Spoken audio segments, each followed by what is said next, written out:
The City Commission meeting of about 6 p.m. and it is the 11th of June. Please turn off your tablets, phones, whatever, and make sure they don't make any noise during our event. Join me in the Pledge of Allegiance and the good of the order.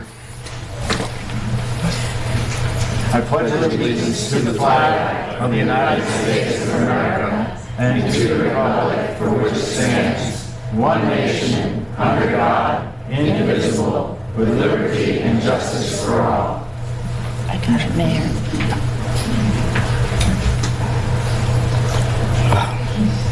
We gather to make decisions for our community.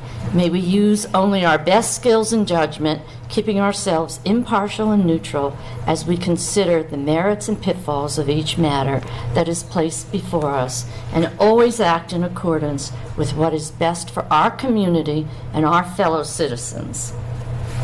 Thank you.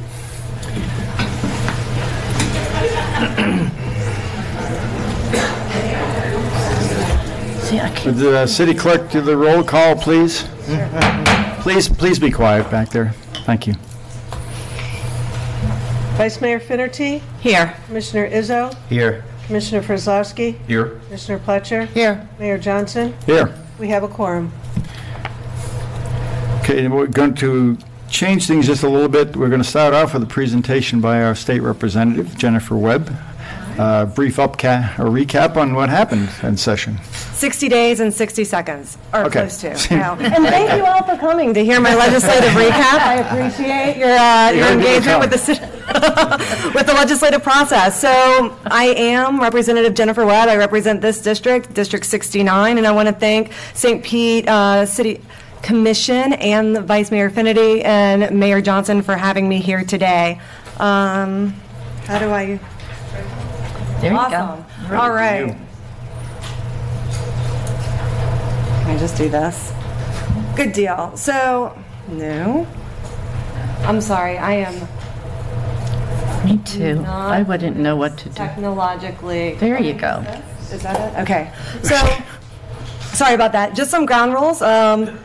Just because a bill moves through the House and the Senate doesn't actually mean that it becomes law. The governor can either sign it into law, he can passively allow it to become law, or he can veto it. And the budget is a bill, so that goes for the budget as well. However, as of today, the $91.1 billion budget that is before his desk, according to Gary Fineout, he thinks looks good. So he might, fingers crossed, just sign it into law. I spent years figuring out what unites our district. And basically, and these are the bills that I suggested based on that, that talking to people and listening to people throughout the community. Career and technical education was one thing that unites us all, and that is one of the bills that was included in my Republican colleagues' career and technical education bill and passed through the House and the Senate and is awaiting passage on the governor's desk. He also he created the Office of Alcohol and Drug Abuse Prevention. He executive ordered this bill. As you all know, and as I've mentioned before, the sad fact that unites a lot of our families in this district is alcoholism and drug addiction, and yet we had nobody manning the ship up in Tallahassee. No one who was responsible for making sure that we were actually using state resources smartly and using scientific evidence-based practices to move the needle on addiction. This office will be responsible for doing that, and the governor liked the bill so much that he included it in an executive order. Finally, keeping more money in our pockets and our household expenses, I passed a home warranty bill that has consumer protections so that you get what you think you're paying for, and that's always a good thing. Fairness is important. Unfortunately, leaky laterals did not move. This was a bill to make sure that our infrastructure was shored up. No major water bills moved this session, which was unfortunate because we know that the environment is so very important, and that red tide was devastating to us last year. I will move forward. In terms of funding, like I said, y'all, St. Pete Beach had asked for money for funding for infrastructure.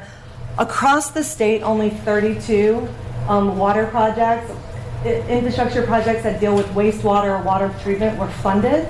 about 32. And unfortunately, St. Pete Beaches was not one of them. However, I will be working with the new city manager and with your lobbyist to see how we can pull together that package further on. But I was able to get a couple of infrastructure projects funded, veterans advocacy funded, some special education in the form of PARC, which is to expand their classes to kids with autism and with kids with behavioral issues, and heritage tourism, so that we can keep more heads on beds longer. Like I said, the environment is one of our top priorities.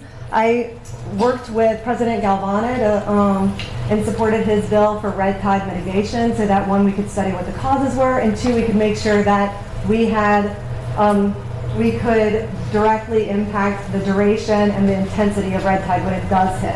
And we'll allocate $3 million over the next 5 years. It's $15 million, combined with the $10 million that Congressman Chris has gotten allocated to address the problem from Congress. I'm hopeful that the health of our economy and the health of our families will not be jeopardized like it was last year.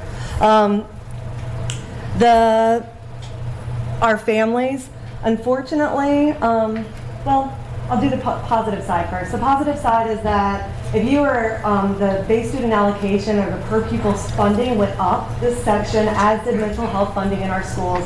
Unfortunately, if you're a toddler, Jordan's Law didn't pass, which was based on baby Jordan's death, and that was a tragedy that we're all very familiar with, that Representative Latvala worked very hard to craft this policy. It's great policy. It didn't move in the Senate. Conversely, I had a policy called Cason's Cause to prevent toddlers from drowning, and that didn't pass in the House. So it moved through the Senate, but didn't go in the House. We're both going to try again on our respective child safety bills this coming session.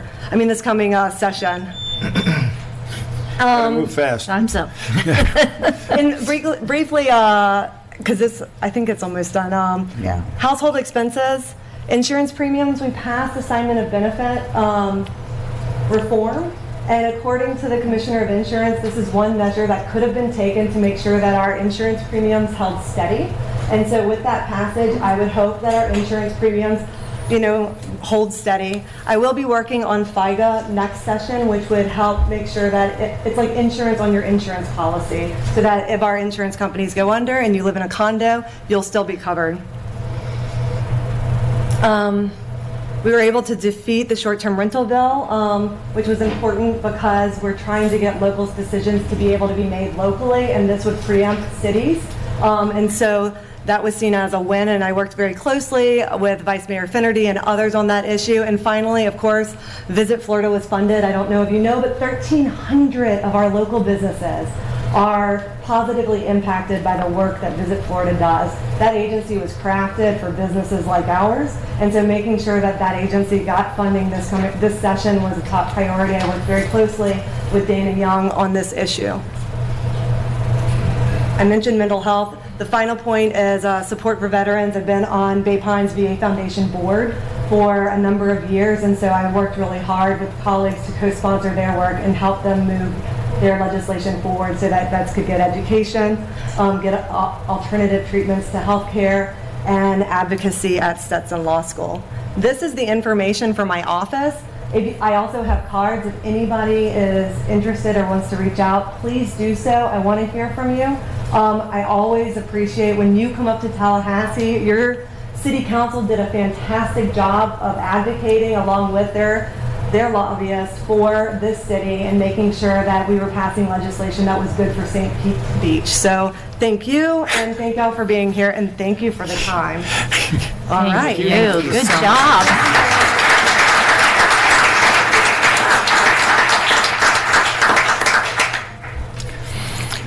Okay, thank you, Jennifer.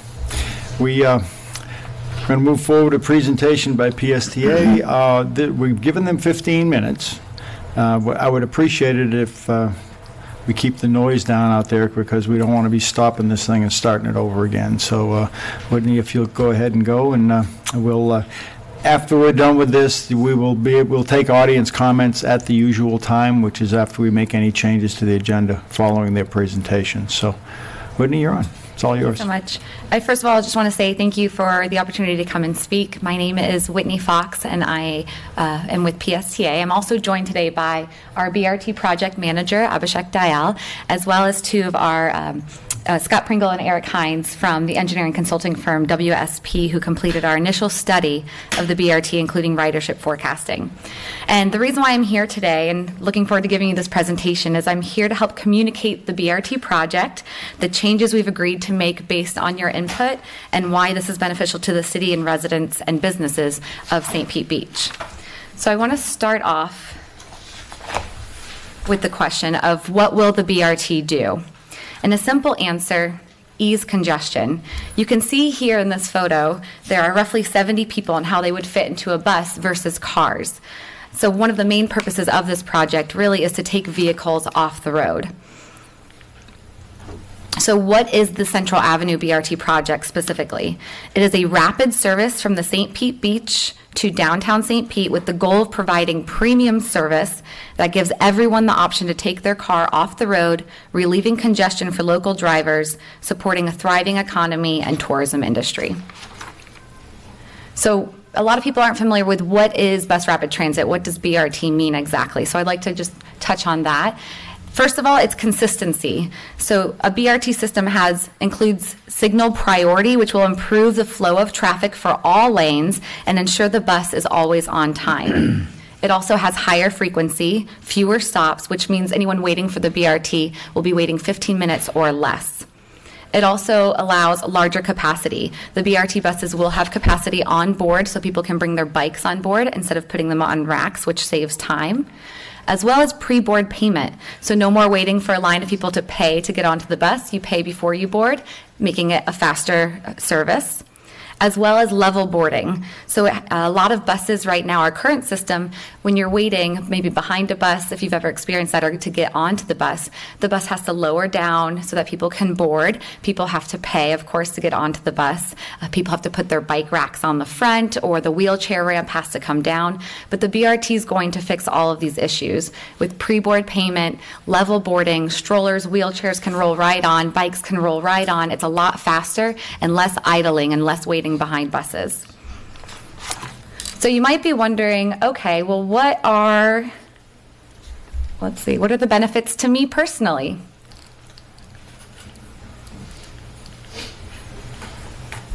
Sorry, one second.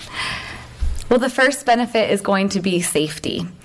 So I'm sure we're all familiar with traffic here in Florida and, of course, in our county. But maybe there's somebody who's driving who's a tourist who isn't familiar with our area, or maybe someone who's had too much to drink. Providing a viable option other than driving is key to making our streets safer. The BRT could literally save lives. It's also meant to relieve congestion. So not only on the roads, but parking. If more people choose to ride instead of drive, it takes them out of their vehicles onto the system and also relieves parking for our businesses. Also, increasing property value. A study by APTA and the National Association of Realtors revealed during the last recession, residential property values performed 41% better if they were located near public transportation with high-frequency service. And also taxes. We all know successful businesses bring revenue into the city and help with our community schools, police department, sewer system, etc. And the bed tax from thriving hotels pays towards things like beach renourishment after a hurricane or red tide and other infrastructure projects. And of course, enjoying entertainment in downtown St. Pete, especially if you're a St. Pete Beach resident. If you want to go downtown St. Pete to enjoy a show at Mahaffey or go see a Rays game, I'm sure we've all experienced the traffic during a Rays game. The BRT is going to get you in downtown less than 35 minutes for $5 round trip. No stress of looking for parking or having to pay for it or waiting for traffic. But then you also might be wondering, well, what are the benefits to the community overall? Well, the first one is mobility. Again, with level boarding, it's safer for our disabled community, our elderly community, and parents with wheelchairs and strollers rolling right on. And we need better options, especially for our aging community here in the county and as well as St. Pete Beach. To certain people, public transportation does mean freedom. Also, local businesses. A reliable service for their customers could widen their customer pool as well as widening their talent pool for employees and local employees. I'm sure you know the facts that 82% of St. Pete Beach employees do not live in St. Pete Beach. They are commuting here, and 40% of them are coming from St. Pete. So if you think about businesses that we all love, maybe a grocery store that you go to and the employee who helps bag your groceries here locally, providing them with a better service means that they have more time to spend with their family, loved ones, go to school, and enrich their lives. And all studies show that quality transportation provides economic mobility for our neighbors trying to better their lives. It also provides options. So we want to make sure, of course, that people have options not just to drive their car, but also options to get around with a premier service. I recently had lunch at the Frog Pond in St. Pete Beach and was talking to my server about the project, and he said he's ridden the Central Avenue trolley before, but he usually drives, but he'd love to be able to ride the BRT in order to save money, time, and also to help the environment. But he said currently the system is not fast enough for him to do so. I also recently, this past week, went out and rode the Central Avenue trolley because I wanted to talk to people riding and find out more information about who they were, where they were going, where they were coming from. And I met a lot of lovely people. I met Larry, who lives in Madeira Beach. He had his Rays baseball cap and his Rays t-shirt, reading his book. He was going downtown to the Rays game. I met Russell, who lives in St. Pete. He rides the cat every day to work. He's a kitchen supervisor at the Don Cesar. I also met a couple from California staying in downtown St. Pete. They were told, oh, just take the trolley to the beach, but they didn't realize it would take almost an hour. They thought it would be more like 20 to 30 minutes. And they said they probably wouldn't ride it again, but if there was a faster service, they would definitely ride. Again, that's taking more cars off the road. But there's one person I'll never forget that I met while riding recently. Her name was Hazel. She lives in South St. Pete. She works at the Tradewinds Resort in the public area, keeping it clean. And there's one comment she made that I'll never forget. She said, for all the years I've been taking the cat to and from work, the BRT could have saved me a lot of time. So let's say she worked at the Tradewinds for about 15 years, 5 days a week. That's 40 minutes a day saved for her. Over 15 years, that's over 108 days, 108 full days that would have saved her time to go to school, to spend time with her family, or to enjoy her life a little bit more. So when you ask why this service is needed overall, please keep in mind the dramatic impact this project can have on people's lives. Now, Hazel didn't have a car, so she didn't have the option. She has to ride the Central Avenue trolley. But again, thinking of options and other people like my server at the Frog Pond is what we want to keep in mind, because that's the point of the BRT, to make a faster system, provide a service that gives employees like him viable options so they can choose to ride instead of drive. Also, connectivity. If you're familiar with the plans for public transportation here in Pinellas County in the Tampa Bay region, this is a very exciting project because it is the first real BRT project in the Tampa Bay region, and it's only the first leg to a very long regional connectivity. So if you think about getting to the airport from St. Pete Beach without having to drive or pay for parking, or if you think about taking it BRT to where the Bright Line will be to go over to Orlando, the whole idea is to really connect our community. So the next question I want to answer is, well, why here? Why this route, and why St. Pete Beach? Well, the first answer is it is the highest ridership corridor. So, and I don't mean just in Pinellas County, in all of Tampa Bay. The service that we offer here is the highest ridership. The BRT corridor is the highest ridership corridor that we have in the route that we're proposing. And for one example I want to give is show this quick video. It is a time lapse of the current ridership on the Central Avenue trolley.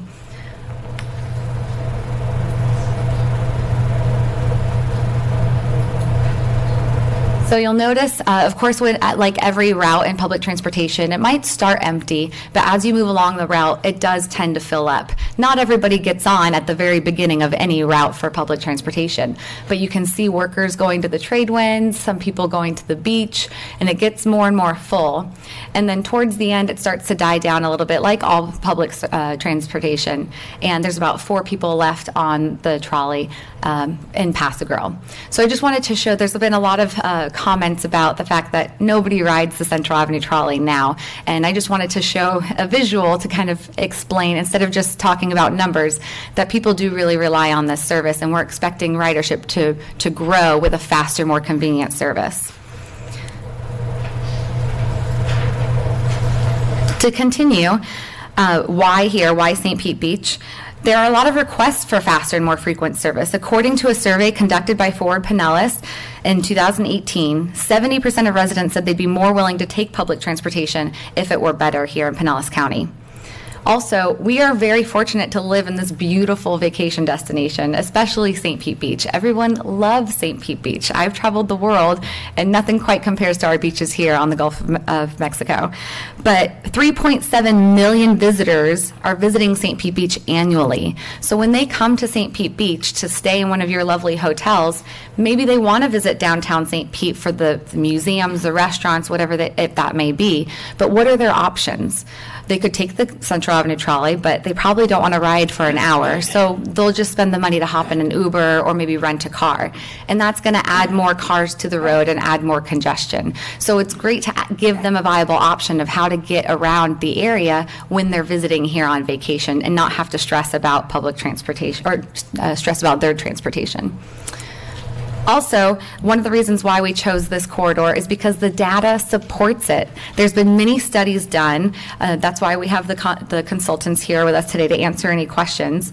But our 2017 engineering study says connecting St. Pete Beach with downtown St. Pete is the ideal route for many reasons, some of which include 8,000 plus miles of car travel will be saved per day. It would attract the most amount of new riders who would have otherwise taken a car. It's the highest population density. It connects employees to over 50,000 jobs within a half mile of the corridor, and there's 2,000 hotel rooms within walking distance on this corridor. So I just wanted to answer that question of why this route was chosen and why it's so important to the project. And what I want to end on is we've, as PSTA, have listened to a lot of your concerns, especially to the public and the residents of St. Pete Beach, and we've changed a lot of the project, and I just want to dispel any miscommunication or misunderstanding there might be. But the first thing that we want to point out is that the interlocal agreement that we are proposing will eliminate trolley service in Pass the Grill. We've heard your concerns about this issue, and we've agreed that moving forward, that is something we can definitely do, which will in turn save the city of St. Pete Beach around $100,000. I also want to point out that no lanes have ever or will ever be changed in the city of St. Pete Beach. That was never part of the plan or the proposal. That's something I wanted to make very clear. So if you look at the map of the proposed route, you'll notice the green line. This is where you're going to find the semi-dedicated lanes, and the blue line is going to be the regular route where no lanes will be changed. Also, we are not expecting, asking, or stating that we will have any funding from the city of St. Pete Beach, so I wanted to dispel that as well. And we have agreed to go with the smaller buses. So we're changing our project, originally started with the 60-foot buses like all BRT projects begin with, to go to 40-foot buses because we've heard your concerns. And last but not least, we are willing to change the route of the BRT project. And instead of running it to the Don Cesar, we've heard your concerns about this issue, and we are proposing to do the city-preferred public beach stop location, which is the county beach access just south of 46. So I really appreciate the time that you've given me to present and give you some factual information about the project and tell you, there were a lot of questions of why do we need this project and what are the benefits to us here in the city, and I just wanted to be able to relay that information to you. Of course, I'm here to answer any questions you might have, so is our project manager and our consultants now or anytime in the future if you have any further questions. Thank you for your time. No, I don't have any questions. I've got maybe one question. A while back when we talked about the different options, one of the options was to just bring the route to 75th Avenue. Mm-hmm. That's still an option? We did hear that option from the commission, sure, but that wasn't an option that we've ever proposed. It really is a big part of the project to run at least past the businesses, the resorts, the hotels, so that the employees can get to work as well as the visitors can get to downtown St. Pete or back to their hotels staying on the beach. So you may notice, and I think you might have discussed this at the last workshop, that I did hand out to you the ridership data, which I have copies for everyone that I can leave So here. if I could I just want to clarify. Sure. You weren't here, I'm not sure who else from PSTA was, but we did talk about the option of just going to 75th at one point in time. That was probably a long time ago. Okay. So I'm just asking, is that still an option?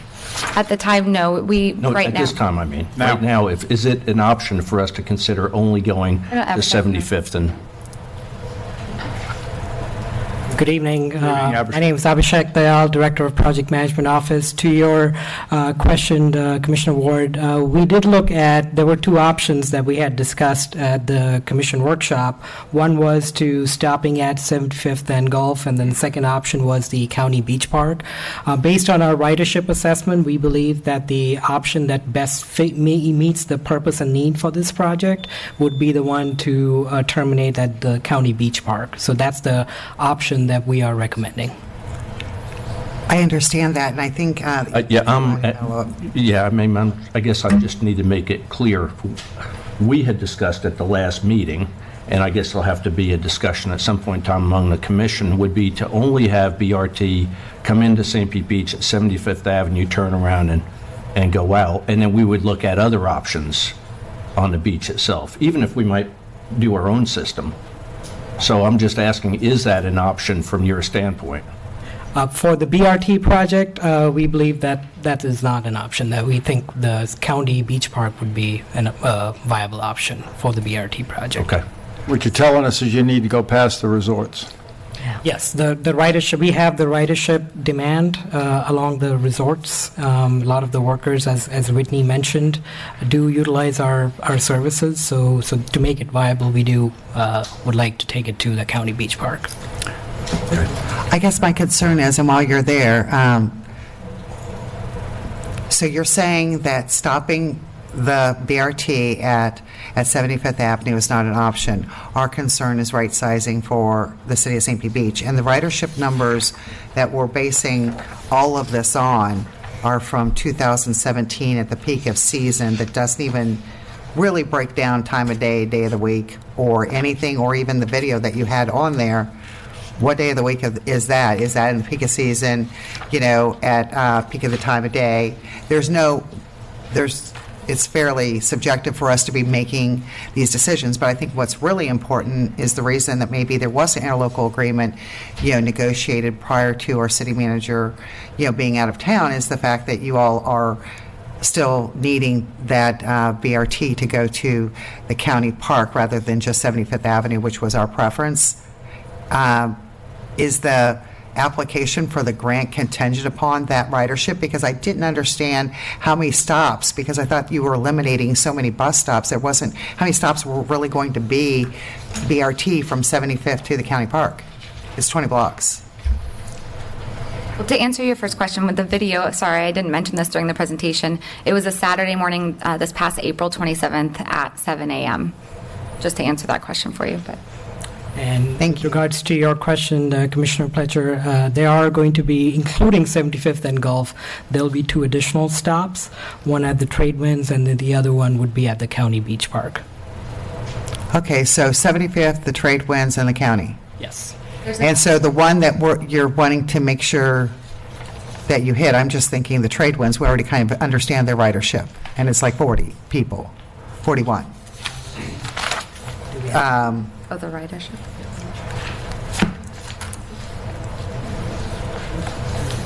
So you have copies of the presentation with you. So there's the updated map is included in the presentation, which no longer shows the Don Cesar, but shows the different stops that we're proposing. Just if you wanted a reference as far as a visual. And as far as the ridership estimate is concerned, we also have our consultant who did the analysis on ridership by station. So I'm going to defer that to Scott Pringle, who did the analysis and maybe can give some more information. Okay. Good evening, Scott Pringle, WSP. Thank you for having me. To your question, Commissioner, about specifically the trade winds, the BRT project alone, not including the CAT service, we're estimating well over 250 riders getting on and off at that particular location. Did you know that currently the Tradewinds gives a bus pass to anybody who needs it for free. Understood. Yes. And they, out of 1,000 employees, they've only had 41 of them ask for them. Understood. So I think, but I think you said earlier when in the presentation, 40% of the workers out here take mass transit.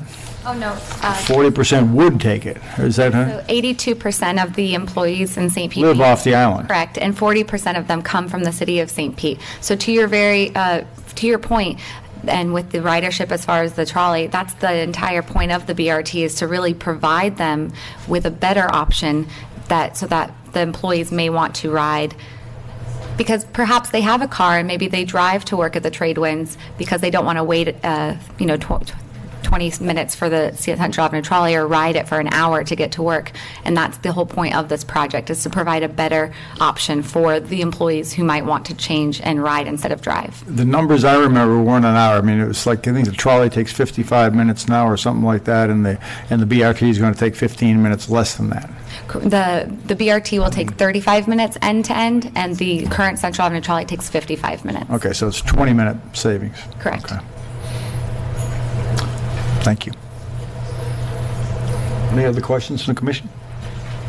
Comment? Well, I'm really concerned about the 75th Avenue option, and it's disappointing we weren't able to work out something on the interlocal prior to, while our city manager was in town, because I'm sure he would have enjoyed his very well-deserved vacation if that had been able to be worked out. But now I'm understanding that this is a real issue, even though we would right size from 75th Avenue to get those workers there very effortlessly and easily. You're saying that the BRT has to go south of 75th Avenue. Well, also to that point, and speaking with the consultants before this presentation, is to understanding the ridership along that route, specifically from 75th down to where we're proposing for it to end, is a very high number. And I know you are very capable to provide future service to your residents and citizens, but for that specific area, we highly recommend, it's a very large number of ridership who are in that area. And that's something that we could always discuss in the future. We planned on going all the way to the Don Cesar. Of course, that's the ideal for the BRT project, but we're willing to come to a compromise with you, of course, and that's why we're here. We're listening, we hear your concerns, and we'd love to be able to come to a compromise where it's a win-win for both of us. Could I talk to the gentleman who did the ridership? Yes, Commissioner. This is from February to June of 2017. Correct. Correct?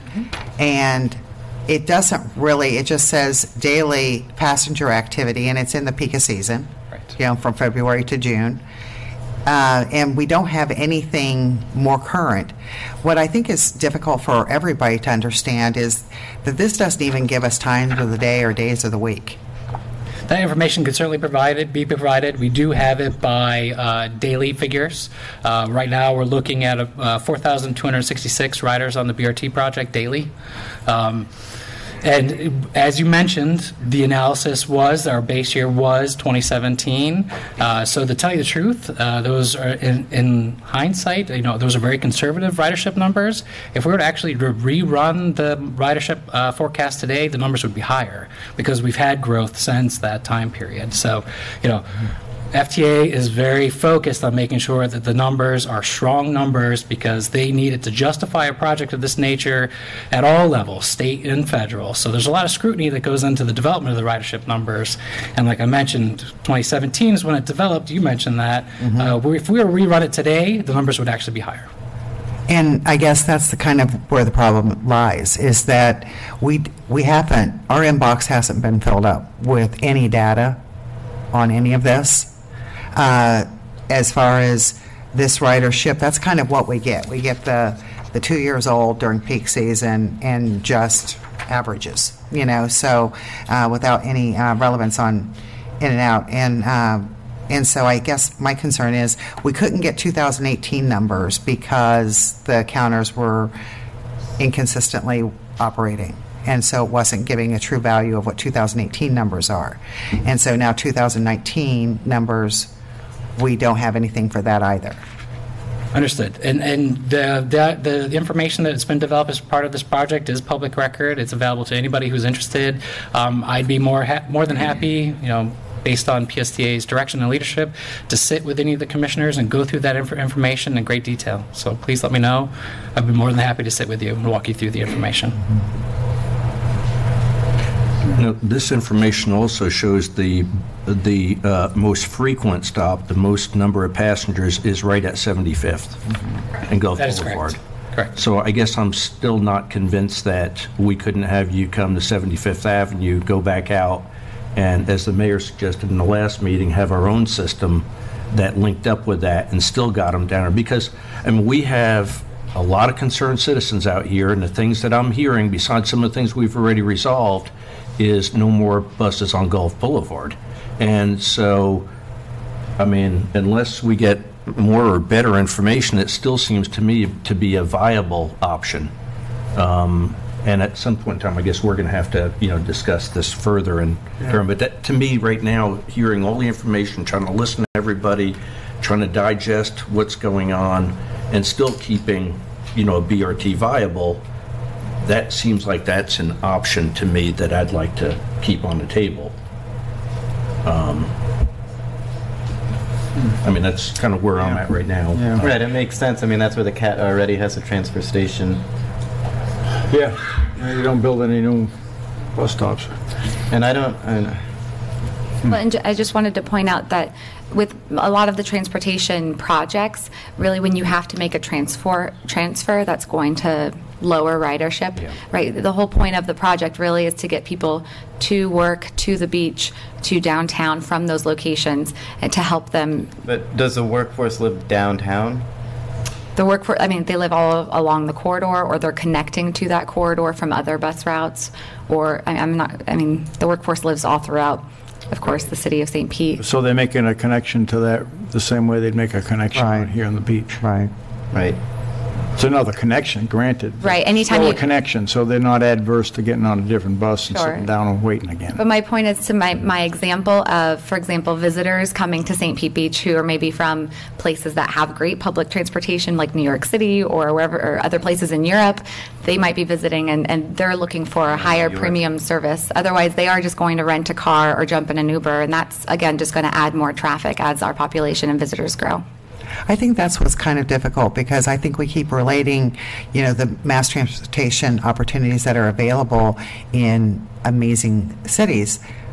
We're a little beach town with 10,000 residents. I mean, that's not who we are, So I think that when you kind of relate it, when I go to New York or when I go to San Francisco, when I go to, even St. Louis, for instance, of course you take advantage of the mass transit, and it's wonderful. But that's not who St. Pete Beach is. Absolutely. Maybe New York isn't the best example. I've been to beaches in Spain, Portugal, and France, and there's a lot of public transportation even to the small beach towns. And they have a different culture as well. That's not our culture in United States as well. So I think that, I'd love to see where there was a public transportation model that worked in more of a demographic that we're dealing with, because otherwise it just seems a lot, especially considering the streetscape of Gulf Boulevard, especially with considering our infrastructure improvements that we're going to be having going on for 2 years with our undergrounding utilities and our sewer system. I think that just right-sizing it is our responsibility. And if we can't come to an agreement, then that's why, that wasn't able to happen before our new city manager went on vacation, because obviously there isn't a common ground to our concerns and our needs for our city compared to what your needs and wants are for projections to ridership on the BRT. I think one of our residents put it best at the last workshop we had. He says, those are city buses, and we're not a city. We're a beach town. Mm-hmm. And they're out of place here. The buses are. We need a connection with downtown. I know I said that to you before, but I'm not sure this is right for us. Why wouldn't you start with something that was like an express bus of what you have already to see if it catches on? That would make sense to me. That's what this is meant to be, to be the express. A $40 million. 43. Please be quiet back there. But to me, it sounds like a Hail Mary or something. So the issue with that, Mayor, is that a lot of these improvements that Whitney talked about, the level boarding, the signal priority, the stations that are a mile apart, that's what provides it the 20-minute savings from the 55 minutes that our current bus service. But if you took a Central Avenue trolley and said, okay, this is an express trolley, we're going to stop at half the stops, not all of them, I mean, and speed it up 10 minutes, see if you get any more people. I mean, to me, that would be the way to ease into this. It's all the applause, please. But yeah, it just seems like a better option to me. I mean, right now, we're just, it's the old build it and they will come, and I'm not sure they will. It's, okay. Could I ask two questions real quick? Sure. Since I've been the first round of negotiations I was involved with in terms of writing the agreement, and I have two questions. One is this county park and 75th the county park, that's set in stone. You're speaking on behalf of the leadership that we were negotiating with. We're currently in discussion with the county about this as an option, and the county manager, who of course is not, he's pro using that as the final stop. Okay, because I was hearing a little bit of equivocation. I know you're saying that's what we would prefer, a lot of sort of equivocation on that, but if we're going to have to go back into round two of negotiations, there definitely was discussion, as Commissioner Frizlowski said, about county or 75th, and I just want to know where I stand when the manager comes back, because if you're speaking on behalf of your executive director and your board, that it's the county park, not 75th. I just need to know that. So what I should also mention is the demand, the ridership demand. I know you've already said that. I just want to know from a negotiation. We are speaking on in terms of that we feel that there's greater ridership demand at the county beach park. Right. I guess I'm missing the point. The second part is, in the interim, is your review at FTA continuing, or are you going to ask them to pause while we attempt to negotiate a mutually agreeable situation, or are you continuing to push your FTA? Because I'm worried about time. So we have mentioned to FTA that we are looking at an alternate terminus for the site. So that specific site has not been notified to FTA. So that's something we haven't told FTA about that. But we have told them that we're no longer going down all the way down to Don Cesar Hotel. Okay. Thank you. So if I look at this ridership numbers for the county park, we're looking at 55 people on and off, 45, maybe 100 people on and off on average during peak season for a whole day. Is that what I see? A 55 and I see a 45. Right. So 100 people is what? So basically 50 people getting on and off. Correct. Is what you're basing the unwillingness to stop at 75th is for those 50. And not specifically the current ridership, but what the projected ridership is based on the study that our consultants have done, and that every BRT project, it's a standard study to project ridership. And I just want to make sure, I'm trying to get a handle on this, and I am so glad we have it. What's frustrating is that we haven't gotten all this stuff. Everybody's willing to sit down and meet with us, but I want my inbox blown up. I want to get all this stuff so I can actually process it, before the day of the workshop or the day of the discussion, and be able to process it. Just because there's a lot of interesting facts. Well, I know this has previously been, I think, communicated to the commission before, so this is a document we're showing again. But anything specific you might have questions on, please don't hesitate. I've emailed you all today, so you have my contact information, and I'm making it a point for myself to moving forward. I would really like to work with the city to really amend our relationship with PSTA so that we can work together and move forward in a positive direction with this project and any projects in the future. Right. So I'm making it a point to make sure that I'm here to serve you and help you understand any complicated questions, surveys, ridership, anything that you might need help with. Well, in fine-tuning that presentation to basically say local employees, that 82% of them live in St. Petersburg and 40% of them or whatever that was. 82% live outside of St. Pete I'll Beach. say 40% live in St. Pete. Correct. Right, because that's not like really in the PowerPoint, that's part of the verbal presentation. Sure. And so again, you can't go back and reflect on that if it's not written down, and, I can send you all my notes, no problem. because like, where'd that come from? That's from a study from Forward Pinellas. Because I was actually going to call people and ask them if they could like find out their zip codes of where their employees actually live. Sure. You know, because I'm like, where do you get that information? So it sounds good, 82 and 40, but I'm like, where do you get it? Facts from studies. Okay. Okay. Oh, thank you. Yeah, Whit would know.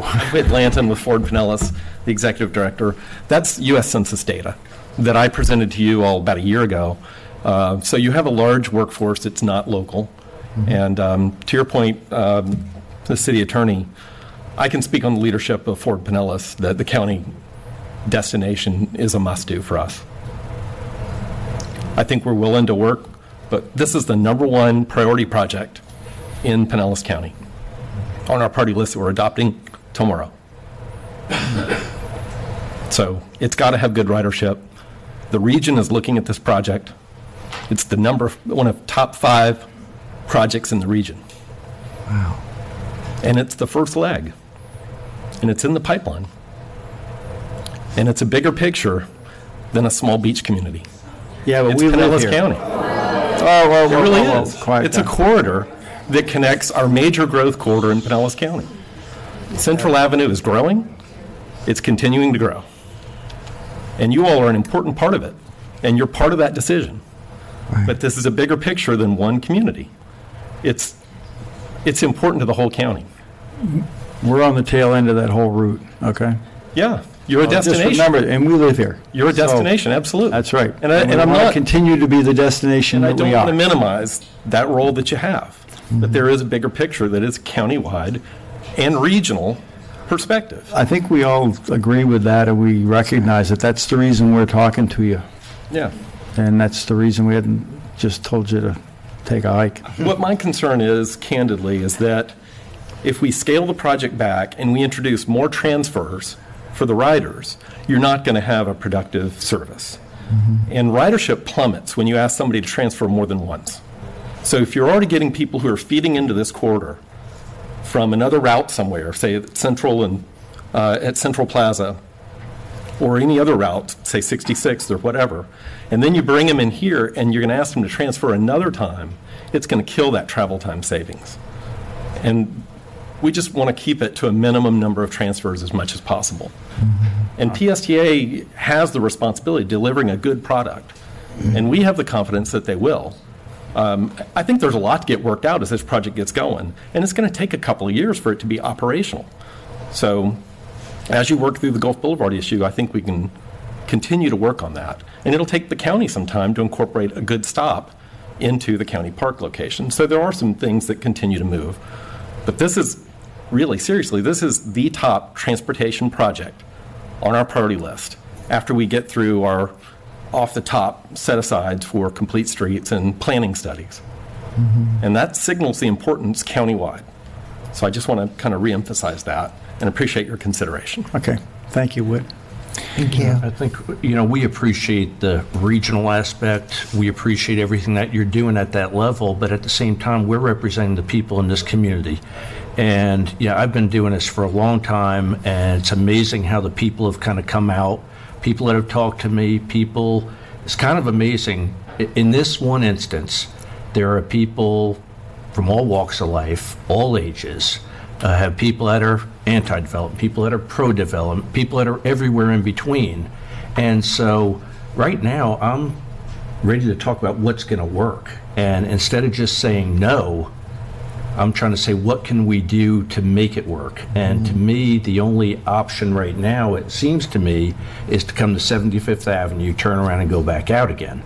And then it would be up to us, working with you, to make that connection. And if it's every 15 minutes and we have our own trolley system, well, we're going to have to do that so that the transfer is as easy as possible. I agree transfers are never any fun, but We've all been on public transportation, and sometimes you have to have a transfer. Even in New York City, I'm used to transferring. So, in order to me to make this a viable option, instead of just saying no, I think we're going to have to work through that issue. I'm hearing it loud and clear. People don't want more buses on Gulf Boulevard. Yeah. That's probably, we've cleared a lot of the other hurdles, not funding it, smaller buses, all those things. But it seems like every time we get more and more people coming out, and I have more and more people just talking to me every day. We bump into people since we live here. So, that's where I'm at right now, is I'm just trying to find a way of making it work with you without just simply saying no. And to me, it's 75th Avenue right now. So that's why I was asking that direct question, is that still a viable alternative? Because it was. Originally it was. We've talked about this before. This is really the first time I'm hearing that it won't work. Exactly. Thank you for your time. Okay. Thank you, guys. Thank you very much. I appreciate it. And I want to thank the audience for remaining quiet. Thank you very much. We do appreciate that. We're going to move on. We will take audience comments after we do changes. Any changes to the agenda for anyone? I do have a quick change to the agenda. Yes. Item 6C, evidently there was an issue in getting the final version of the agenda packet out, and that ordinance was omitted from the agenda packet. So I would recommend just pulling that ordinance from tonight's agenda. Okay, so 6C we're not going to be covering. Correct. Okay. I do want to, then, in that case, someone else have any changes? I don't know if you're going to bring up the same thing I was going to bring up. Probably. You're talking about the resolution. Yeah. Okay. As an action item? No, we want to do it as a discussion item. I'm sure you guys have had the same barrage of emails that I've had. Yes. Phone calls. And for sunshine law and notification reasons, we can't make a vote on the resolution concerning the BRT tonight. There's a notice requirement. We would like, I'm going to add it to the discussion items, which would be item 5. Right. And I do have copies of it, and I wanted to just also get feedback from you all. It's the 1.0 version of the resolution that was on the table a long time ago. So based on that, I just would like to get a little discussion up here about whether that's the version you want to have, because I think what you had talked about was either have a resolution and an agreement at the meeting when Alex gets back and decide one way or the other, but I'd like to make sure that you have the right language, and I think this is a good forum to talk. Well, we can put it in as a discussion item then, right? And then decide what to do with it, make sure we're all on the same page, because it sounds like we need to move forward on it. Thank you. Okay, thank you. So we'll add that as discussion. Yeah, resolution 21905, I guess it is. Anybody else? But just for clarification, is that going to be under agenda item number 8? Yeah, that'd be, 8A. Okay. Okay, yeah, it can't be an action item. Okay. Okay, we all set? Audience comments now. I do want to preface this by saying we're going to be kind but strict. We want to stick to 3 minutes, and we're only going to allow you about 20 minutes to work on this. So, we got things to do later. So please let us know who you are, where you live, and you got 3 minutes. Ed Carlson. Speculation, theory, imaginary numbers. That's all you've heard, and it's the same thing you've been hearing for 3 years. Good evening. Good evening. Hey, Deborah. Deborah Schechner, Bocasaga Isle. Personally, I think BRT would be great up 34th Street because that's where a lot of people work. Anyway, so I'm here to talk about the parking ordinance discussed at the last commission meeting. The no parking signs on 46th Avenue that were removed. The Sheriff's Department and our Public Works Department stated that vision was impaired as you leave onto 46th Avenue. It is an issue of public life and a safety concern. And your main purpose as a government official is to protect the people on St. Pete Beach. While I might agree with property owner rights, obviously, I would defer this concern regarding the safety to the experts, Public Works and Sheriff's Department, who told you there is a vision issue. I'm not sure who initially complained, but this does affect Bocasaga Isle residents whose main egress to 46th Avenue. And I would have hoped that all Boca Ciega Isle residents, or at least its association representatives, were made aware prior to the meeting so that you can gain a broad input and resident opinion. I have two small points here regarding two of you up there.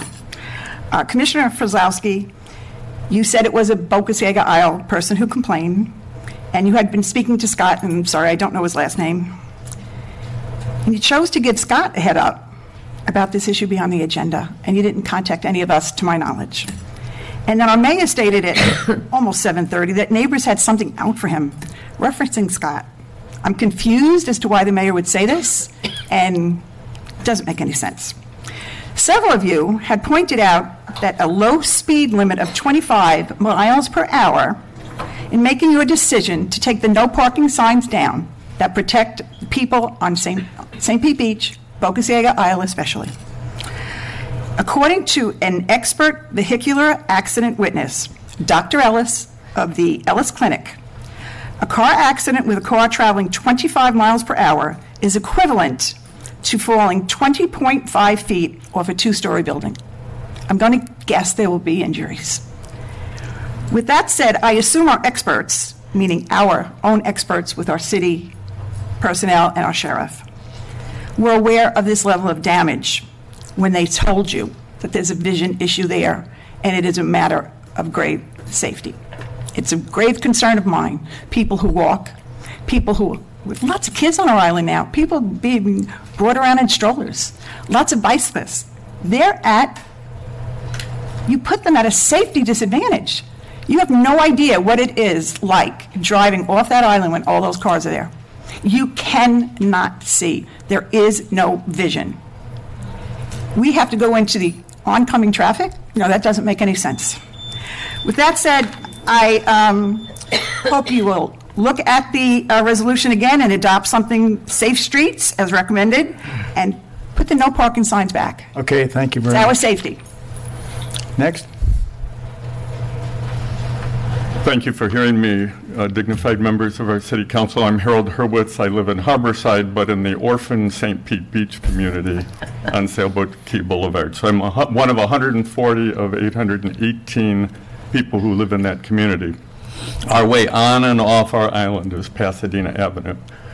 When this project squeezes traffic on Pasadena Avenue from 3 lanes of through traffic to 2 lanes of through traffic, we're going to be subject to incredible traffic gridlock. So from the season of November through the end of April or May, we are not going to be able to get in and out of our community. And we already don't come to the beach during the vacation of the rest of the world season because we can't get over our 2-lane bridge into the St. Pete Beach community.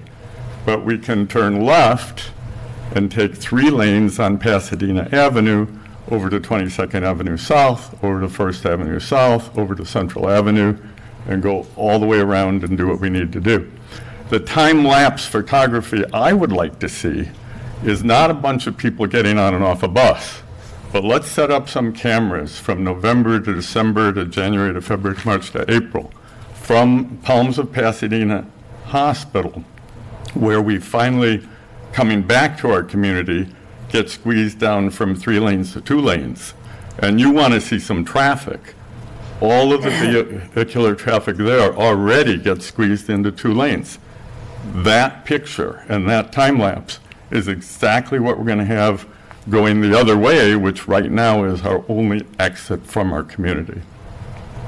Harborside has passed a resolution against this. I believe Bay Island has passed a resolution against this.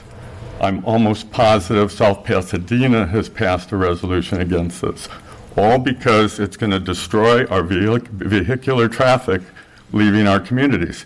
There's thousands of homes along Pasadena Avenue. I'm part of almost 900. Bay Island is almost 900. Who's speaking? I hear a lot of talk about people coming to work, tourists. Who's speaking for the thousands of homeowners on Pasadena Avenue? Please, if they're going to squeeze us from 3 lanes to 2 lanes in each direction, this project should not be done. There's no reason we can't all share that 3rd lane. There's not enough bus traffic to make it necessary. it doesn't have to happen. Thank you. Thank you. Thank you.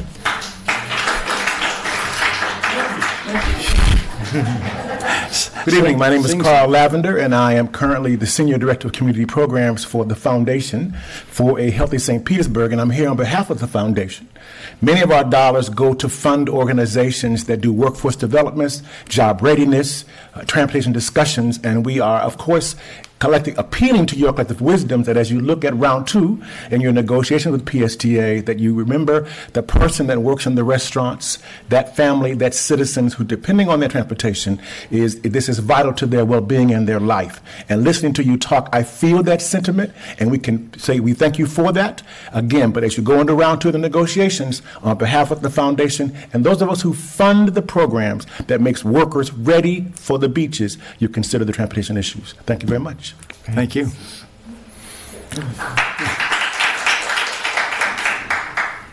Hi, my name is Cindy Perry. I live at 1126 Boca Ciega Isle Drive.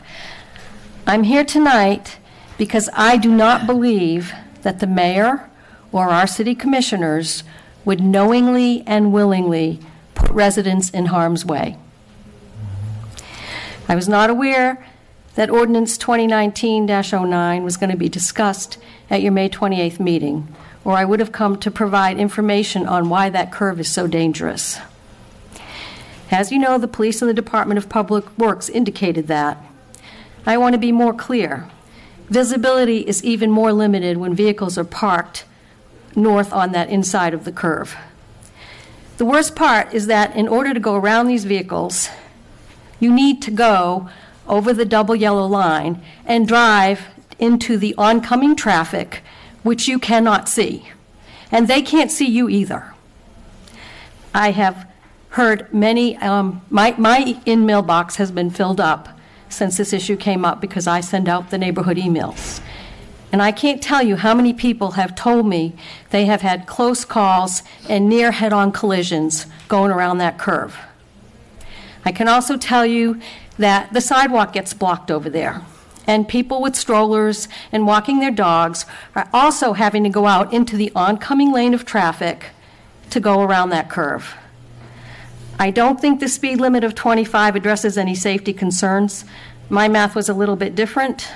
At 25 miles an hour, a head-on collision with another car is like hitting something going 50 miles an hour. It's just a question of doing the math. So even at these lower speeds, if you can't see what's coming, you can't stop, somebody is going to get hurt. And it also makes me very uncomfortable every time I have to go into the oncoming traffic lane, knowing the risk that I'm putting myself and my passengers at and whoever happens to be oncoming. You know, it's certainly not a good thing for a good driver to be doing. What is the liability to the driver that's got their car partially in the oncoming lane? What's the liability for the person who parked on the street partially blocking the correct travel lane? What's the liability for the city who has had its own departments recognize that that curve has limited visibility, yet removed their recommended parking signs? What is the consequence when someone really gets hurt? And that's what we're heading for. The second thing I heard in the video that I watched was that people need to park in front of their houses because they have to enjoy their waterfront homes. I want to point out to you, since I go by this place every day, that there are large driveways available. And when you go by and you see the empty driveways and all the cars on the street, it just doesn't make sense. Okay, your 3 minutes is up, ma'am. I'm sorry. All right. Thank you. Thank you.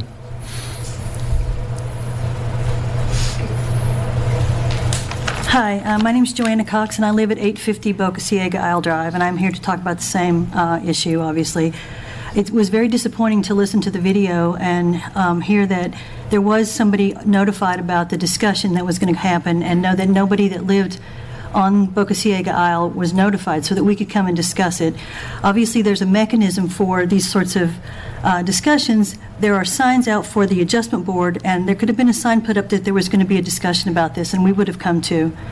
Again, the problem is that when people park on both sides of the street, it's 2 lanes plus 3 foot at maximum bike lanes. So that road is 26 feet wide. You get 2 giant pickup trucks parked on either side.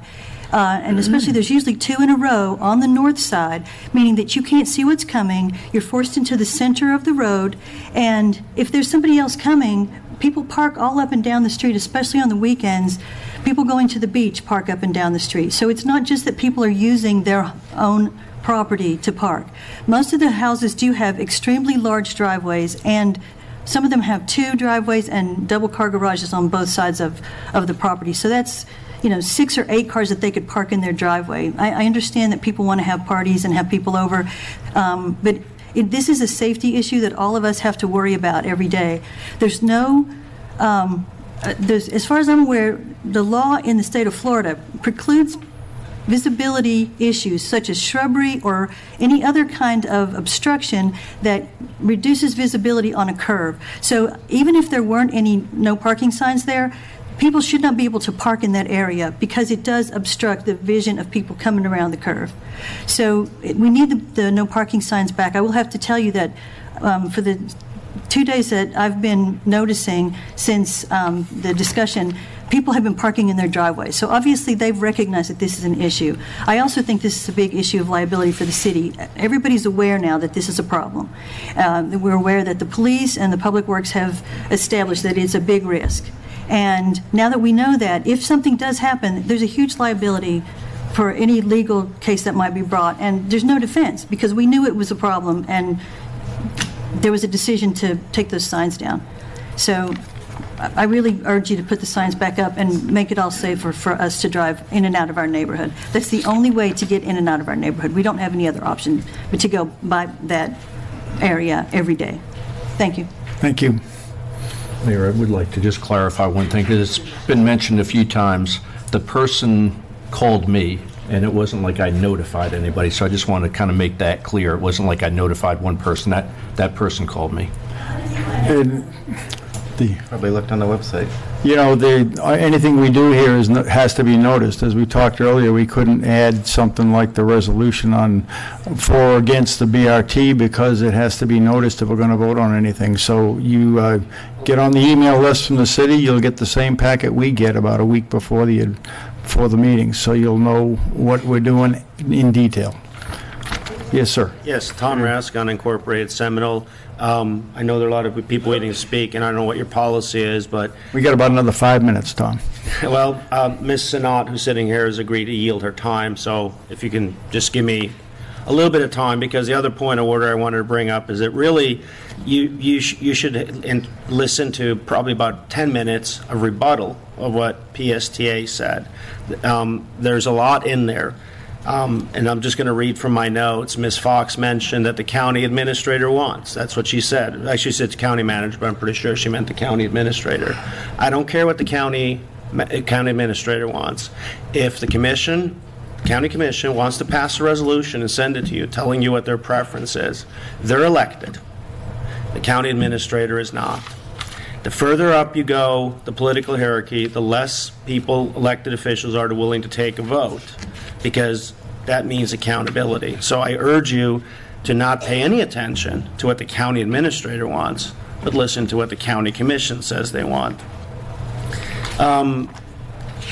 Ms. Fox also said that there would be larger capacity buses. Now, how would you accomplish larger capacity unless you went above 40-foot buses? These are just examples of things that you really should examine. She also mentioned that property values rise when there's public transportation nearby. Well, that could be a commuter rail line in a leafy small town in northern New Jersey. There, I understand it would increase the property value. We want to focus on is specifics, not generalities.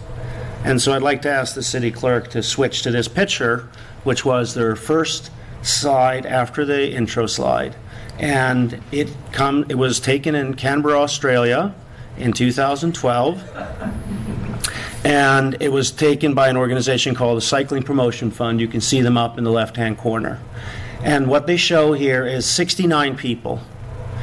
And the bus next to it is a Canberra City bus, which has capacity for 48 seated. So 21 would be standing. Now, if any of you have been on a full transit bus anywhere in the world, it's not a pleasant experience, even for those seated, when there are all these people standing and jostling around.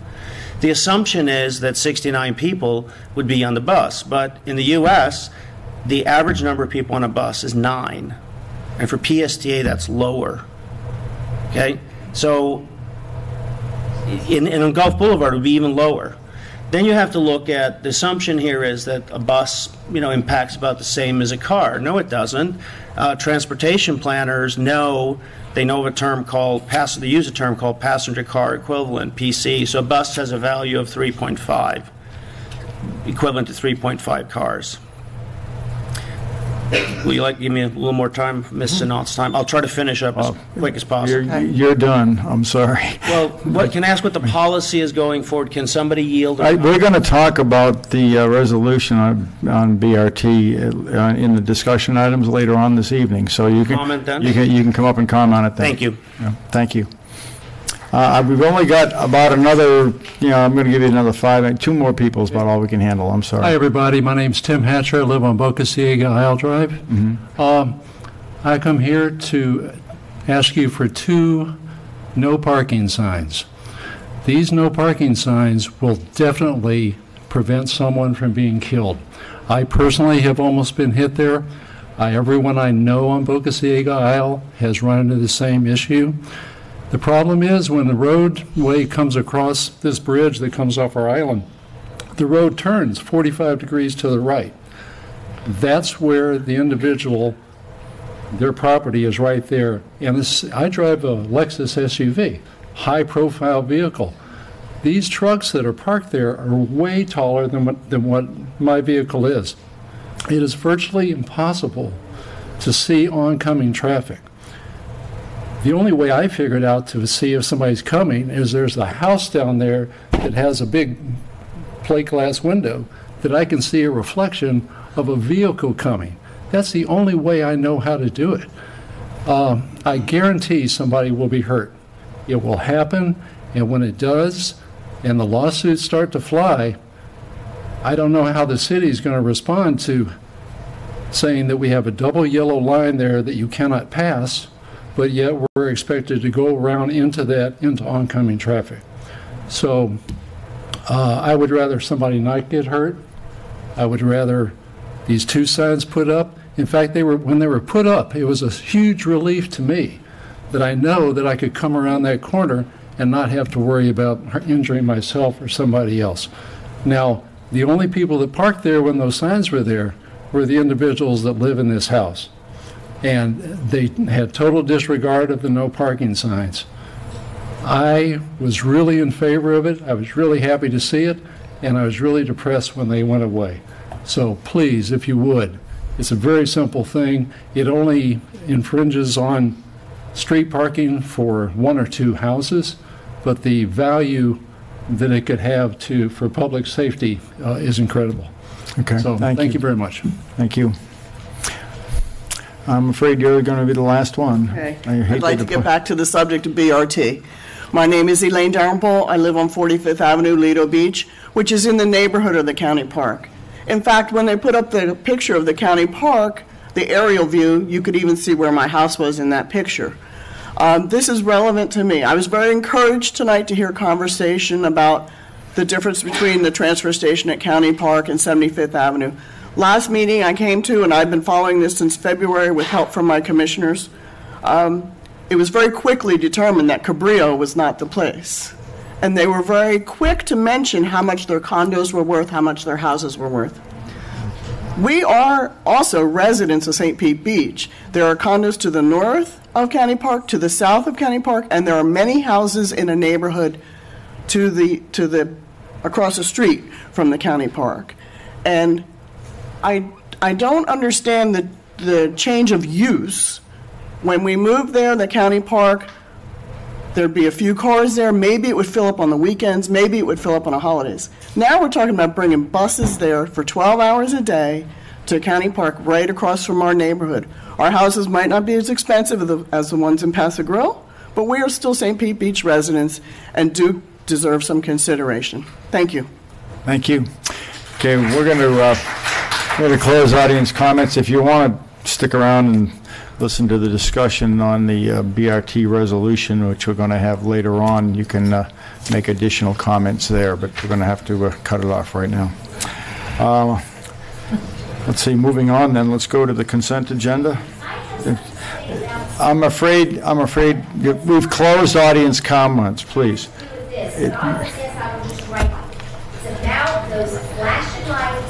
I'm sorry, ma'am, if you want to talk, you should have been up during audience comments. I'm sorry, I can't do that.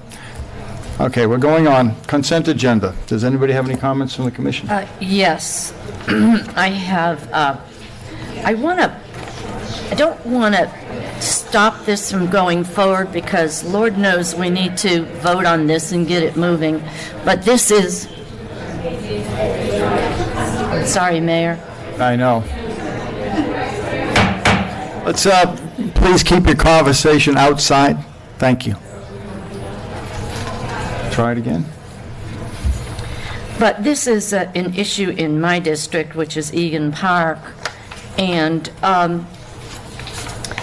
on, excuse me, let me get to the right page here. Last week, Mike Clark and I and Alex had a meeting with two residents from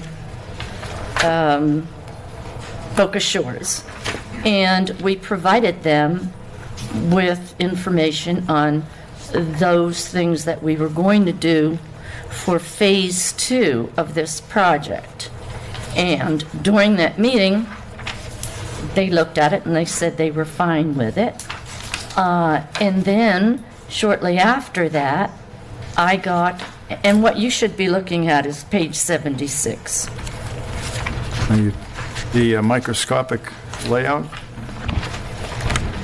Hold on, let me get to 76. You need some help. You need a magnifying glass to look at it. However, the documentation Better on the screen when I was looking. I know. I looked at it on my. Yeah, I had a magnifying glass. However, the documentation we had was a lot clearer. Well, let's roll this along. This is supposed to be a consent item. Are we going to approve it or not, or what do you want? Well, what I want, Mike, could you come forward, please? Oh, Mike is here. The issue is, when we had this meeting last week, the two residents that were there were fine with this. And then we received emails from that one person saying they're not okay with it now. They want us to pull this and not vote on it today. And I'm saying that to me, I don't think that there's a reason to not vote on it. Their issue is, if you look at page 76, their issue is, if you see there's a gazebo close to their fence, and that's 16 feet in diameter, and then there's a rack which is to be used for kayaks. And I think there's so many, 6? We can fit 6 on there? 8? Why don't you let me address? Okay. Go right ahead, Mr. Clark. So, Mike Clark, Public Works Director. While the previous discussion was going on, I was out in the foyer way actually chatting with one of your constituents about the emails that he and several of the other condominium residents wrote as additional comments and concerns to our meeting. And so I'm kind of pleased to tell you that we have resolved literally everything that they brought up as a concern.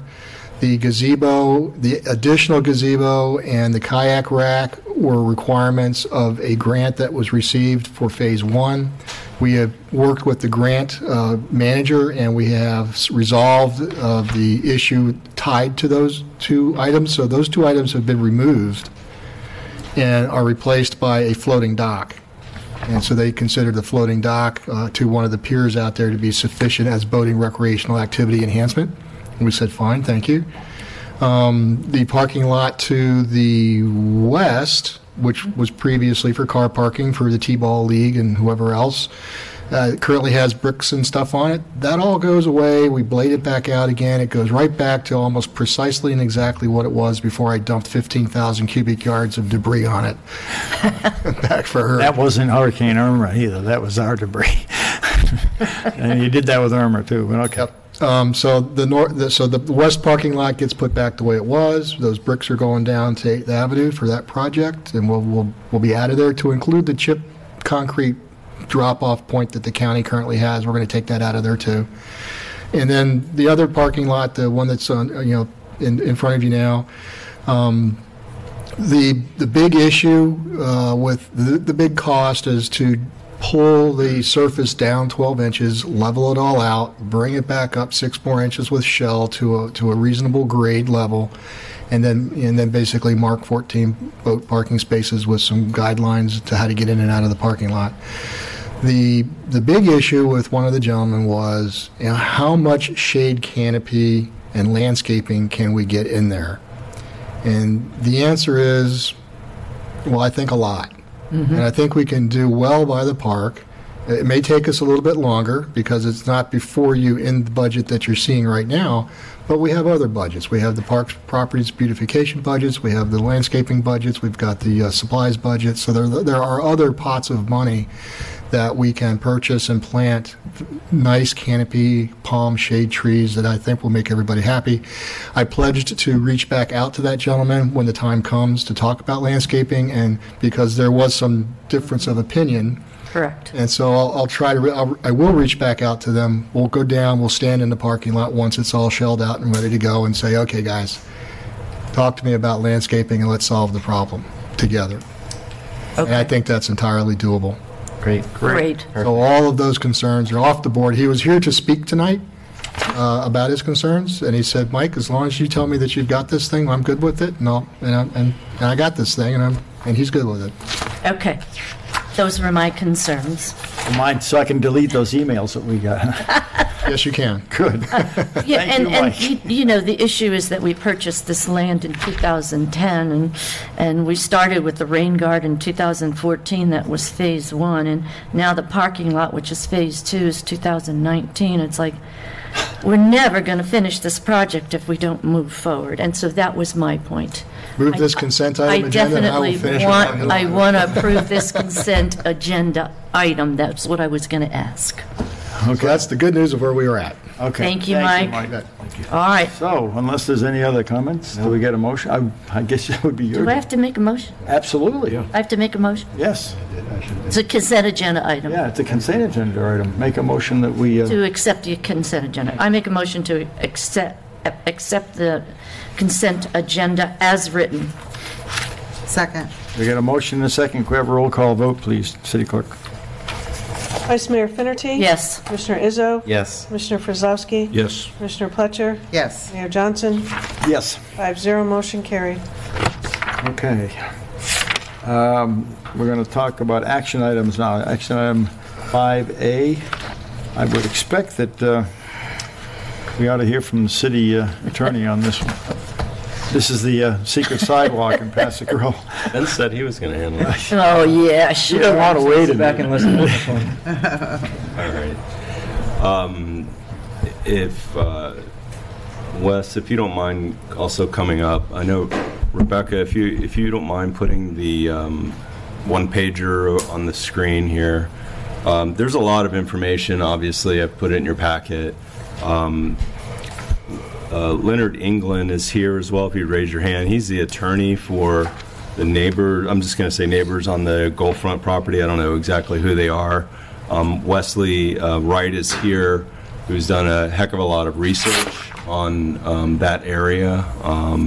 And I thought, since you have to make this decision, I wanted to lay out for you as much information as I have and some legal questions and issues that I have. And then also have perhaps a dialogue with Mr. England here, since he's obviously representing the neighbors. And if you have any questions for Wesley about some of the history, he's got a lot of that. So is that fair for you, Mr. England? Okay, sure. Great, thank you. So I've put together just kind of a one-page history of what's transpired as far as I know it. And I've only been here almost 4 years, so I'm sure that the residents that are asking for the removal of this sidewalk have been here a lot longer than I have. But in reviewing all this information, this goes back to 1925, and if you look at the materials that you have, you've seen the colonial corporation replat, and that started in 1925. On that replat, there is a reservation for the exclusive use of the owners of lots blocks 1 and 2, and there's a restriction that says no, I'm abbreviating by the way, no tents, vehicles, or structures allowed. This was kind of typical back then when they platted property on the water where they would reserve things. You've got other situations like this. Blocks M&N is reserved for the Don Cesar, things of that nature.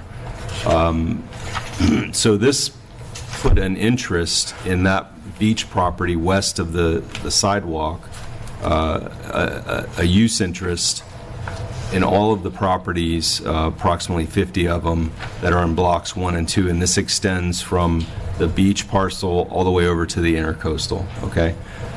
Then in 1936, you have a warranty deed that is from the Thomas J. Rowe Corporation to the town of Paso Grill Beach, which, as you know, collectively became the city of St. Pete Beach eventually.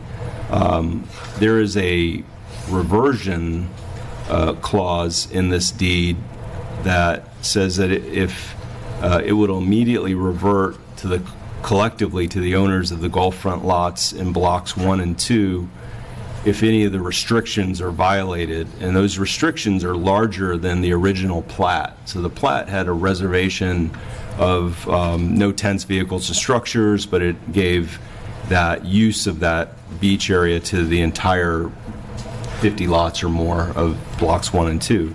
The warranty deed actually expands the restrictions to no tents, structures, vehicles, road, or street, and then puts in the reversion clause that says if there's a violation of that, it immediately reverts to the property owners that are abutting the beach property, so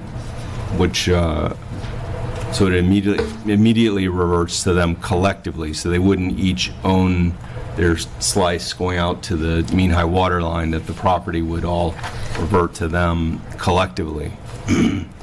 In 1977, there was a city commission meeting, July 4th, and it reflects that there was a report by the city attorney regarding the removal of east to west sidewalks, I'm quoting that for a reason, on city beach property seaward of the CCL between 27th and 29th Avenue. This is in your packet.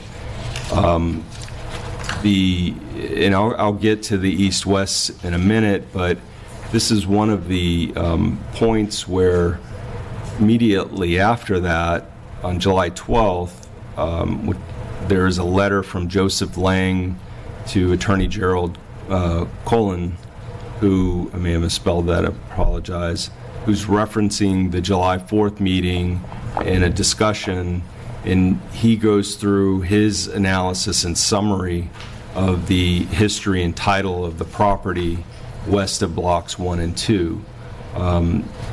He's referring to abstracts and other things in his letter. I don't have copies of those. There hasn't been anything that I've seen. Mr. England may have something to that effect of a title, a full title or abstract to the property, but that's the letter. 2012, the Gulfront property owners, and I'm not sure how many of them, request removal of the sidewalk. They proposed 7-point settlement. And then in 2019, the Gulfront property owners, again, I'm not sure how many, demand the acceptance of the 7-point settlement. So that's kind of a timeline of how we got here today, and then you instructed me to pull all this together and start a discussion so you can make a decision. some of the issues that I'm seeing when I look at all of this information is a question about who actually owns the beach parcel. I do have an issue with the city owning property, real property, that's exclusively for less than the public at large. And so this warranty deed purports to grant to the city, and it was to the town at that time, but I'm going to just call it the city, but it purports to bring forward the plat restriction and would be only usable, that property usable by the owners of blocks 1 and 2. That's one issue.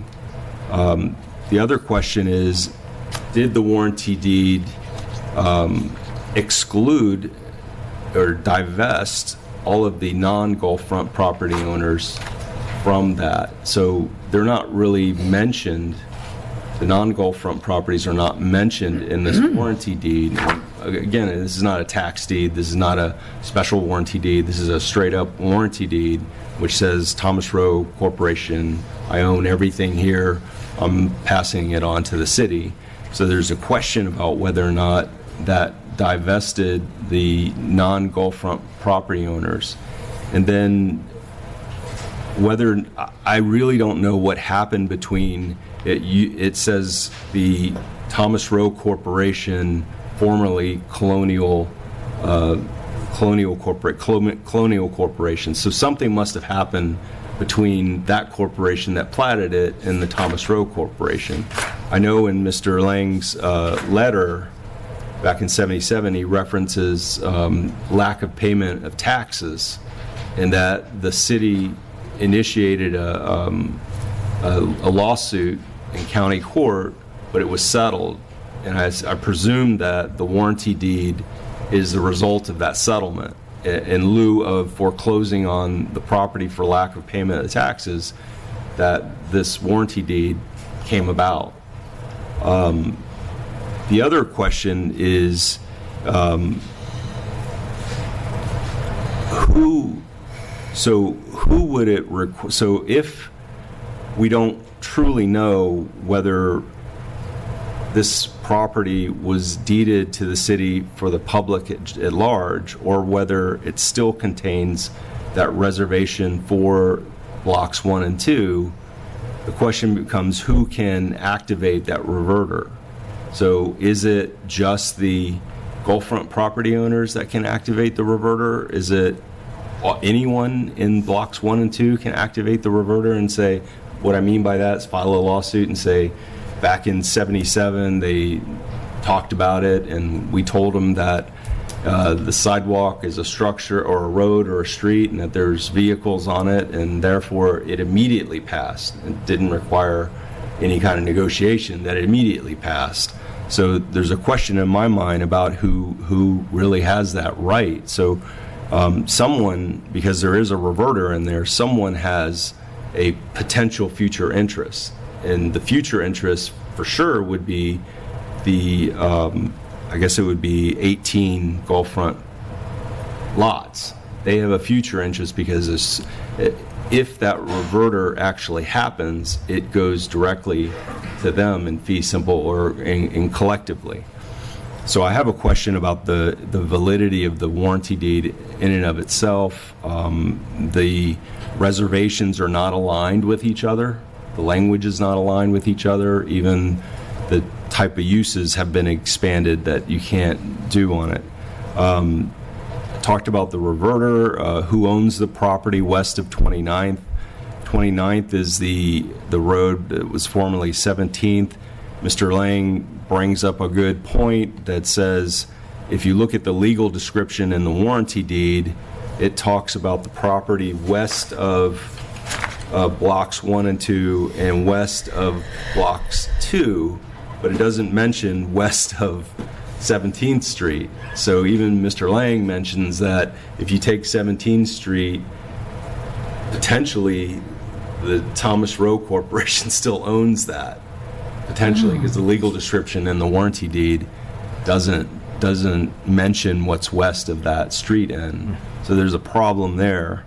I already mentioned the fact that I have concerns that the city would be an owner of real property, especially on the beach, that is for less than the general public. There is a reference, as I said, in the 77 minutes that speaks to a dialogue that took place that talks about, I think, from 27th Avenue to maybe 29th Avenue, and it speaks to sidewalks that were installed east and west. So east and west leads me to believe that someone created paths or sidewalks that led from their house out to the beach, and that the attorney at the time determined that that was city property and that the city can instruct the property owners that the city's going to remove those sidewalks. So I think there was a misunderstanding that the city voted to remove the sidewalk, but the minutes actually say sidewalks, plural, east and west. So I think that needs to be taken into consideration, because that's being used as part of the argument that the city had at one time voted to remove the sidewalk. I don't even know if the charter would permit the city to approve the 7-point settlement plan that's been put forward, and in a minute I'll let Mr. England describe that 7-point settlement plan. Did the reverter already execute on its own because it's immediate?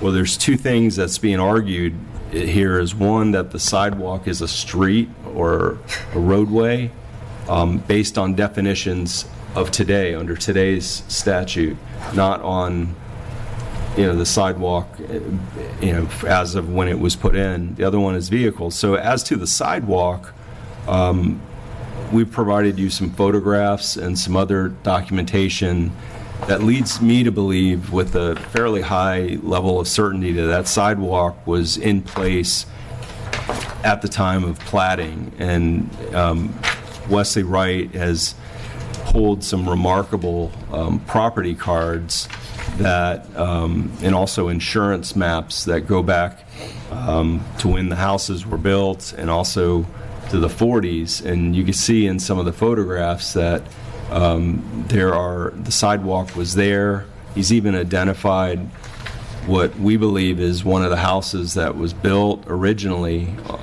that's in the photograph today. I think it's on lot 5 of block 1, and it's still existing today, but it's also in the old photograph that you see. And you can clearly see that there's a sidewalk there, and that house, I believe, was in the 30s, right? Yes. So Wesley's acquired these remarkable pieces of information that show the property when they were permitted, and each one of these properties have photographs, little tiny photographs on the corner, and that one's blown up. So as to the sidewalk, I have a fairly high level of confidence that if we had to go to court, I can demonstrate that it was the intent of whoever when that was platted, for sure when it was deeded to the city, but when it was platted, that sidewalk was in place. The houses are all oriented at that time towards the Gulf of Mexico, so you would drive in through the alleyway, which would have been Sunset Way now. Pull in, and you would need some way of walking up and down, north and south, and that makes sense with regard to the sidewalk being there. So you take that away. Now you look at vehicles. Remember, we're talking about the restrictions that are on the warranty deed that we're being told are in violation, and that it's potentially the property has already reverted to the Gulffront property owners. So the vehicles at the time in 1925, I can only imagine bicycles and cars. Daytona Beach was famous for having cars on the beach. Maybe that was the intent of it, to keep vehicles off the beach. But the argument right now is that vehicles all, bicycles, scooters, you name it. There's lots of types of vehicles that are now described in today's statutes that are being used on that sidewalk, even though the city has adopted an ordinance back in the 80s, I believe, that says no bicycle riding there. I mean, I don't know in the 80s that they would have imagined motorized scooters or things of that nature, and we have installed signs, and I get it, they may not be working, but it's city property, and the city has posted no use of this for vehicles. So that would be a question about whether or not that violation is occurring and when did it take place. So I'm going to give you the worst case scenario would be that if one or more of the property owners, whether they're Gulfront property owners or if there's somebody in blocks 1 or 2 that may or may not still have that ability to initiate that reverter, takes us to court and says, well, this property, the city's been violating this restriction, and it's by evidence, it goes back to 77 where they talked about it, they knew about it, so the property at that time already reverted, and since then the city's been encouraging the public to go over and across and be on it. That could potentially be an inverse condemnation claim that would quickly get out of control financially. That's the worst case scenario. So my concern with what I've heard proposed, which would be the owners that Mr. England represents are asking essentially that they exchange their right to that reverter, they give up that reverter in exchange for their ability to decide individually whether they want to remove the sidewalk and replant it and some other things. So my concern would be if you don't have everyone, you still have the possibility of someone filing a lawsuit and making that allegation that the reversion of all the property needs to happen. So that's my concern. I certainly understand the Gulfront property owners' concern. Things have changed since 1925 where the houses, or most of them at least, are not facing or oriented towards the water.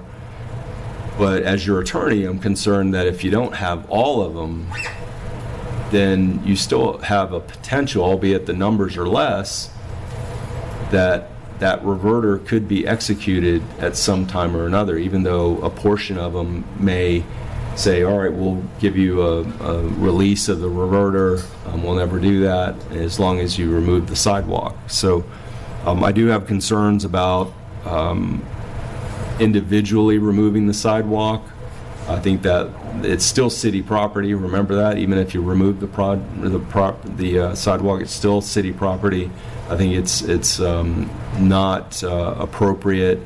Could be a liability if every property owner had the option of, on their own, going out there and taking up the sidewalk. I think the better course would be to decide yes or no to remove it and do it the right way, and it's city property, so treat it like city property. But before you do that, I think we have a lot of questions that are still open in my mind, and the more I read this stuff, the more the questions keep popping out, and I'm hoping that Mr. England is a better lawyer than I am and can answer all these questions. I'm sure he is, but I can tell you that I would love to be able to go to a judge and say, here's everything we have. We've got old documents. Where are we? Because what I hear is that everybody wants to protect the health and safety of the Gulfront property owners. I don't hear any disagreement about that. I think the how do you get there is the big question. So with that, I'll answer any questions. I'm glad Mr. England's here. with his client or clients, and Wes is here for any research he's done. So I'm going to shut up and let him jump up here. And And please come on up, Mr. England. But what I guess from what I remember last time, we decided that to try and curb the use of that sidewalk, at least in the interim, we'd try signage, and that obviously did not work. Not that I expected it might, but I think we need to do something while we're doing this research, and that's to see where we go. Please, Mr. England. Well, thank you very much for allowing us to address you tonight. And it's Englander. Yeah. My grandfather. Englander, okay. Oh, Englander. I'm so sorry. I apologize. Okay. Tell me one. My mistake. Sorry. All right. So, it's a tough situation. It's a tough call, and I understand. I understand every single one of the issues legally that you've posed. And if this were a law, that would be a perfect law school question. Law school questions are just absolutely full of these answers that one fact turns over another. It's like turning over an onion and just keep peeling and peeling and peeling, and that's what you could do here. Mm-hmm. But that doesn't solve any problems. No. And I think what we're all here to do is to try to solve a problem. Yeah. Because for sure, there's going to be litigation if we do nothing. These folks have retained us. I mean, that's what it is. I mean, they're going to litigate. There's an opportunity, I think, to try to hammer out a meaningful resolution by way of Mr. Burns' proposal. And that proposal, I think, minimizes the risk as best as it might be for the city. And, I mean, that's it, short and simple. And I think that's the best resolution. And I represent companies. I've represented all kinds of people in litigation. I've been board certified in mediation, and this is one of those cases. You just don't want to litigate. We really don't want to litigate. We don't have any choices. And that's the end of it. We want to resolve it. We'd like to resolve it by way of your adoption of the resolution, and that would be it. And if you wanted to tear up the sidewalks yourself, have at it. I am so glad you're here, and thank you for, just the congenial spirit that we're being able to exercise. So, just in your opinion, I mean, and I don't know if you feel like sharing it, do you think it's already reverted? I mean, is that that's too... Well, okay, I mean, there's a number of different ways to look at it. I think that there are two issues here, really, when you dive into the legal questions. There are two violations. One is the actual placement of the sidewalk, which is a roadway, and the second piece of it is the use of the sidewalk. And even though the sidewalk might have been there before or after, it's of no mind, really. It's a question of what the use has been. And frankly, the use has been of vehicles. And, I mean, seriously, everybody can't hide the fact that it has been used by vehicles, whether it be go-karts or scooters or motorized anything. Because you tried to put signs out there and it doesn't work. I mean, and we know that doesn't work. So, do I think it's happened already? Yeah. Sure. I mean, I think it has. No, and that's probably, has there ever been, to your knowledge, a commercial title search that went all the way back to the TIF deeds? Or is that even a relevant element to have in this discussion? We can do a title search that goes back to the 50s. Probably can do a title search to go back all the way to Baker deeds back in the 1860s when the state became sovereign and received the lands from the federal government. So that is possible. But the bottom line is I don't know that it's relevant to anything. We're still left with this problem. And how do we resolve this problem? And my last question is that is there any way that we can get in this 7-point settlement 100% of the Gulfront property owners to agree to? I don't know the answer to that. Honestly, I don't know the answer to that. And when you say Gulfront property owners, you're referring to the 18? Yes. Okay. I don't know the answer to that. And I don't know that would be sufficient from what I've heard. It sounds like it could possibly mean all of the owners in blocks 1 and 2. 54. 54. Yeah. So, I don't think that, but I just am thinking that reversion opportunity is only afforded to the Gulfront property owners based on the 1936 warranty deed. Correct. I mean, it's very, very specific. It's only as to those 18 lots. Right. I mean, the reversion would apply. Having spent some time with the neighbors, I think you need to operate under the assumption that there's nothing here that will be unanimous. I think we would come close to unanimous, but I can't. I think you need to assume that we're not. Okay. Well, to minimize the city's risk, would it help for us, to your point earlier, Andrew, is to take it in front of take this whole can of worms and set it in front of a judge and say, here, give us a firm foundation for where we go forward. I think you're inviting an incredible lawsuit if you do that. I mean, frankly, to do that, you've got to bring in as a party all 54 owners. So that means 54 lawyers. So we already got 2 here, and we got Matt. So I mean, we create a big imagine. No, but I think that what they're projecting, and maybe I'm just a tad bit biased, but that sidewalk wasn't just there. It was all the way down there, and over time, other property owners, Gulffront property owners, just buried it in sand or took it up themselves. And I think what's happening here is they're trying to be respectful and try to, be upfront and say this is the situation. It is a uniqueness to it, and they've made a very reasonable request. And like you said, I don't think, if we try to litigate this situation, I don't think anybody's going to be happy. Nobody's going to win that and one. That we don't want to go there. You there. can look from the pictures, it's, fairly distressed looking sidewalk. It is. And, so to me, I like the idea of the sign off on the 7th point on the reversion clause. I like the fact that we're removing that because we don't have to have somebody else tell us that it already reverted back in 77. We don't have to have somebody tell us that in 1936 those other 54 property owners basically lose their vested rights as well. We don't have to have, it's going to hurt everybody's feelings, if we go down that path. And I think that when we just look at city-owned property and we assume that it is still city-owned property and we're looking at a cracked-up sidewalk, is that something that's a life safety issue that we need to be addressing? And, and just appreciate the fact that they're coming in asking for permission to work with us on this rather than just being rogue and doing it themselves like everybody else has. Right. I like the idea of burying it. I'm sorry. I like the idea of burying the sidewalk. Just and we found a lot of concrete underground in Paso Grill lately. Yeah. So, we could do that and put vegetation on it, and That's what the proposals suggest. Yeah. Is revegetating that area. Yeah, revegetate it, and you don't even have to remove the sidewalk necessarily to do that. And in the meantime, you won't have any traffic on it because nobody's going to be going down there. Well, it seems like I can't speak to that factually, but I... you suspect so. I agree. Seems like the only legitimate use of that sidewalk, if I understood it, and you can't tell from this, but if you look at aerials, is because some people want to walk along that sidewalk because then there becomes a path down to the beach. Mm-hmm.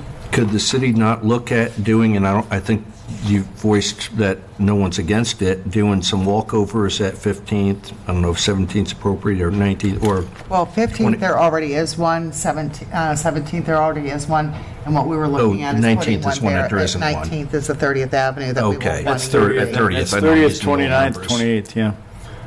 But then that way, anyone not on the Gulf front, then that's in blocks 1 and 2 now has an easy walk to the beach, which seems like that would be their goal if it was me living there. So yeah, I'm just thinking then for anyone who's not in favor of this, then that kind of satisfies their issue of getting to the beach. There's a walk over 28th that goes to the beach. There's a footpath. I didn't remember that. Oh, there's a footpath. I don't remember one at 30th. 30th, there's not. That's the problem. Because there's a big, a big dune right there. Yeah, you can go. 29th there is or there isn't. So 29th, there's a footpath, correct? Currently, there's a path to the beach at the end. Just for the record, it's Mr. Burns. That's Mr. Burns. Just for the record, Guy Burns is speaking. Microphone for us. I own 2909 Sunset Way.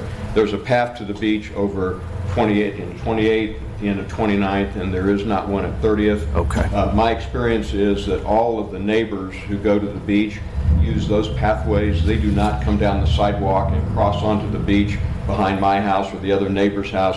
The sidewalk's really used for people traveling north and south, and virtually 90-some% of those are not from the 2 blocks. They're people from outside of the neighborhood are coming in and traveling. Yeah, I'm not surprised at the,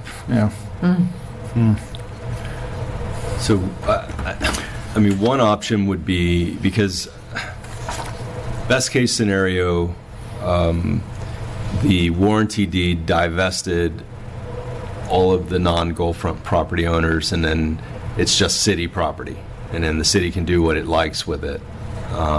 Then you would be in a position of not worrying about it, except for the fact that we can't get all of the Gulfront property owners to sign a reversion.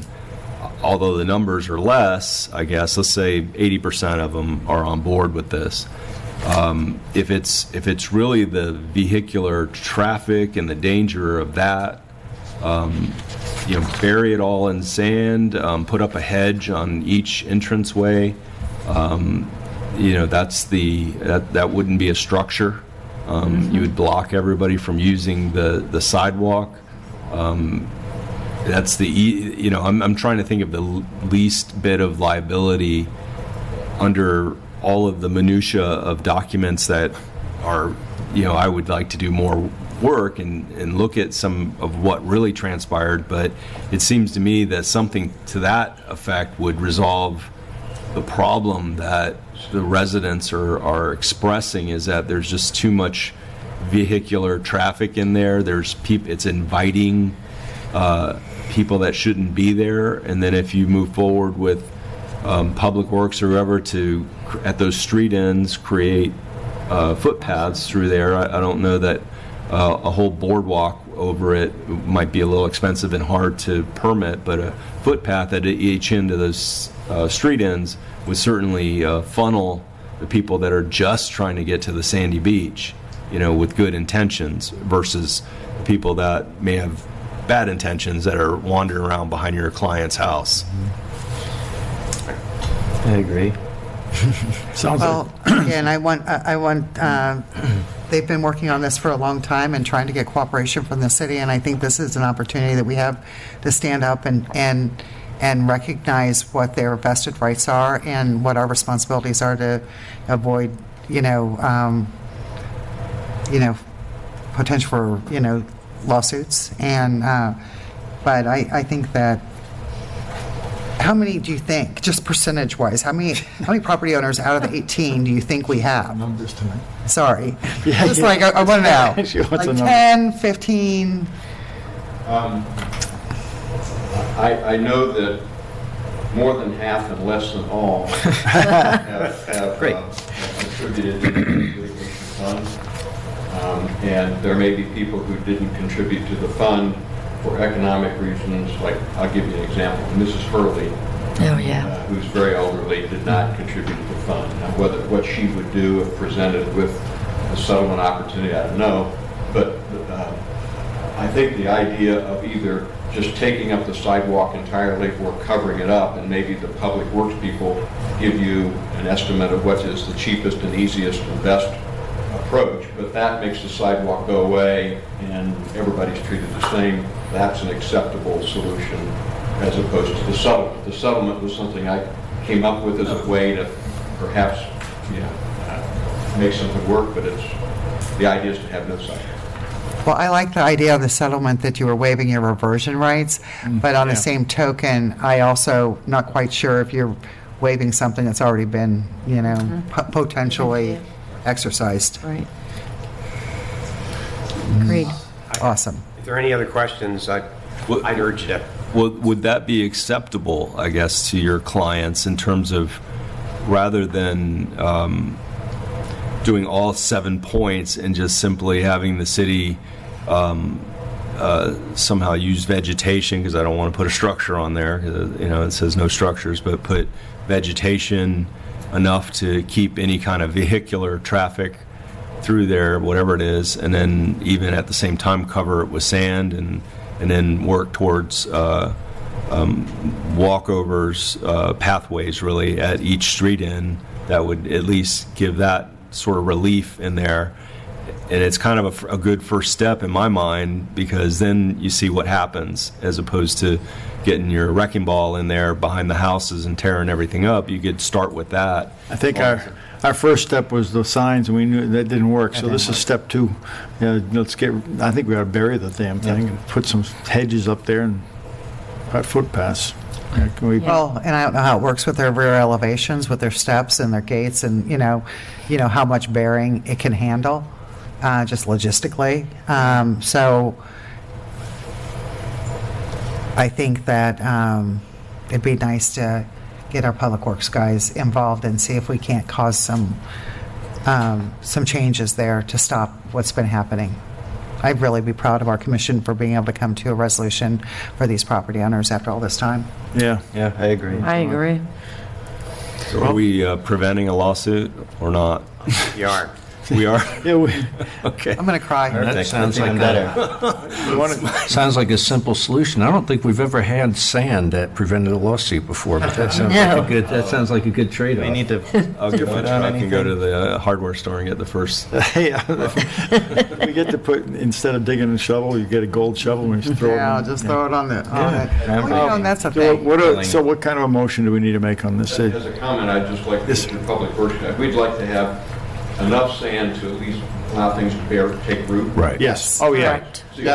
That would be the idea, and I think to the commissioner's point that, depending on how high the elevations are and stuff, we don't want to build a big pile of sand behind somebody's house and, cause things to roll into their backyard. Because then they would still probably be able to put their own barriers to block it so that they can walk out to the beach as well. So. Well, it doesn't have to be the same thickness everywhere, as long as it basically obstructs the walking path. Then you could have the openings if people are trying to envision back there. Yeah. Right.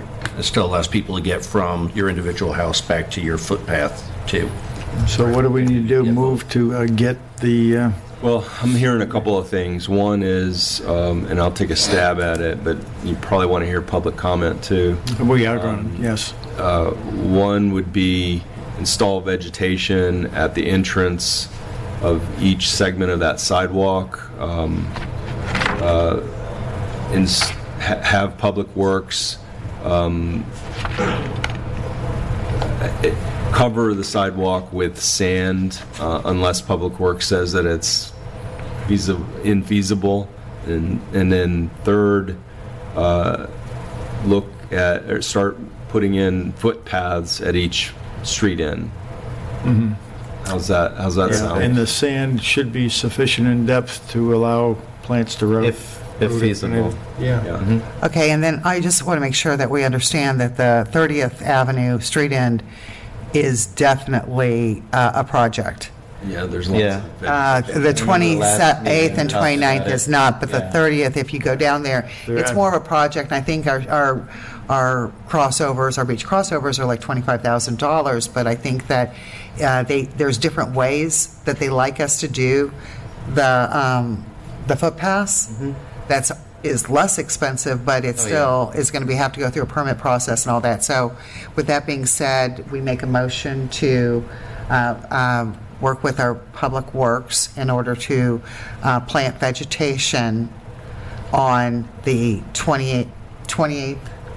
Say North plant and south of every vegetation tree. sufficient to block vehicles from accessing the sidewalk. From on 28th, 29th, and 30th. Right. Exactly. It should be like those 4 segments of vegetation. And then would be the sand. To cover the sidewalk. The next one would be the Footpaths But I would at do, each I would do the hedge first. I mean, that's the easiest and fastest. I'm sure Vince is taking notes right now. We got it. And so anyway, and then to make sure there's footpaths, clear footpaths to going from 28th, 29th, and 30th street ends to the beach. In the way of documenting this to respond to the this proposed agreement, how should we do that? I don't think we need to respond to the agreement. I mean, they seem, Mr. Englander, I'm so sorry about that. I apologize. Anyway, it seems like you don't have to, we can't really enter into a settlement if you're not being sued, but basically it sounds like that motion, which gives the assistant city manager instructions enough to execute those things, and once you do that, I would like you to consider giving me authorization to go ahead and commission a full title abstract study of this, because there are still some open questions about that street end on that's not in the warranty deed and other questions, because if this comes up again, we're going to need to be able to answer some of these. Okay. Okay. But that would be a second motion. Okay. Okay. So do we have a motion? I made a motion. A second. Okay, we have a motion and a second. Does anybody at the audience want to comment on this, if you could follow the discussion? I'm hanging on by a thread here. Seeing no comments, can we get a roll call vote, please? Commissioner Izzo? Yes. Commissioner Frzowski? Do you want to take Fletcher? public comment before you do that? Well, I asked. Yes. And they, Yeah, we didn't get anybody. nobody's Nobody jumping up there as wants to. confused as the rest of us. Dang, I guess I did a good job. You did a great job. Sorry to interrupt. Sorry, Rebecca. Commissioner Pletcher? Yes. Vice Mayor Finnerty? Yes. Mayor Johnson? Yes. 5-0, motion carried. Okay. We have a path forward. Right, and so you are giving me authorization to go ahead and get that?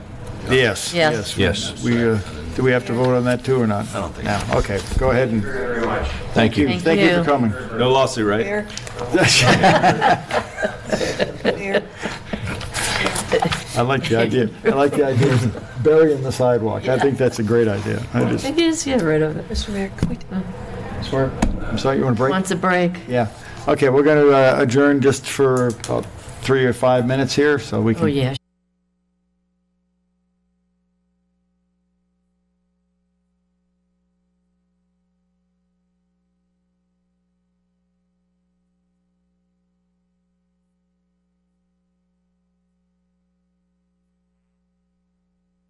The Yeah. reconvening of the meeting, let's go ahead on and I'm disappointed in her to go into ordinances, item 6A, 219-08.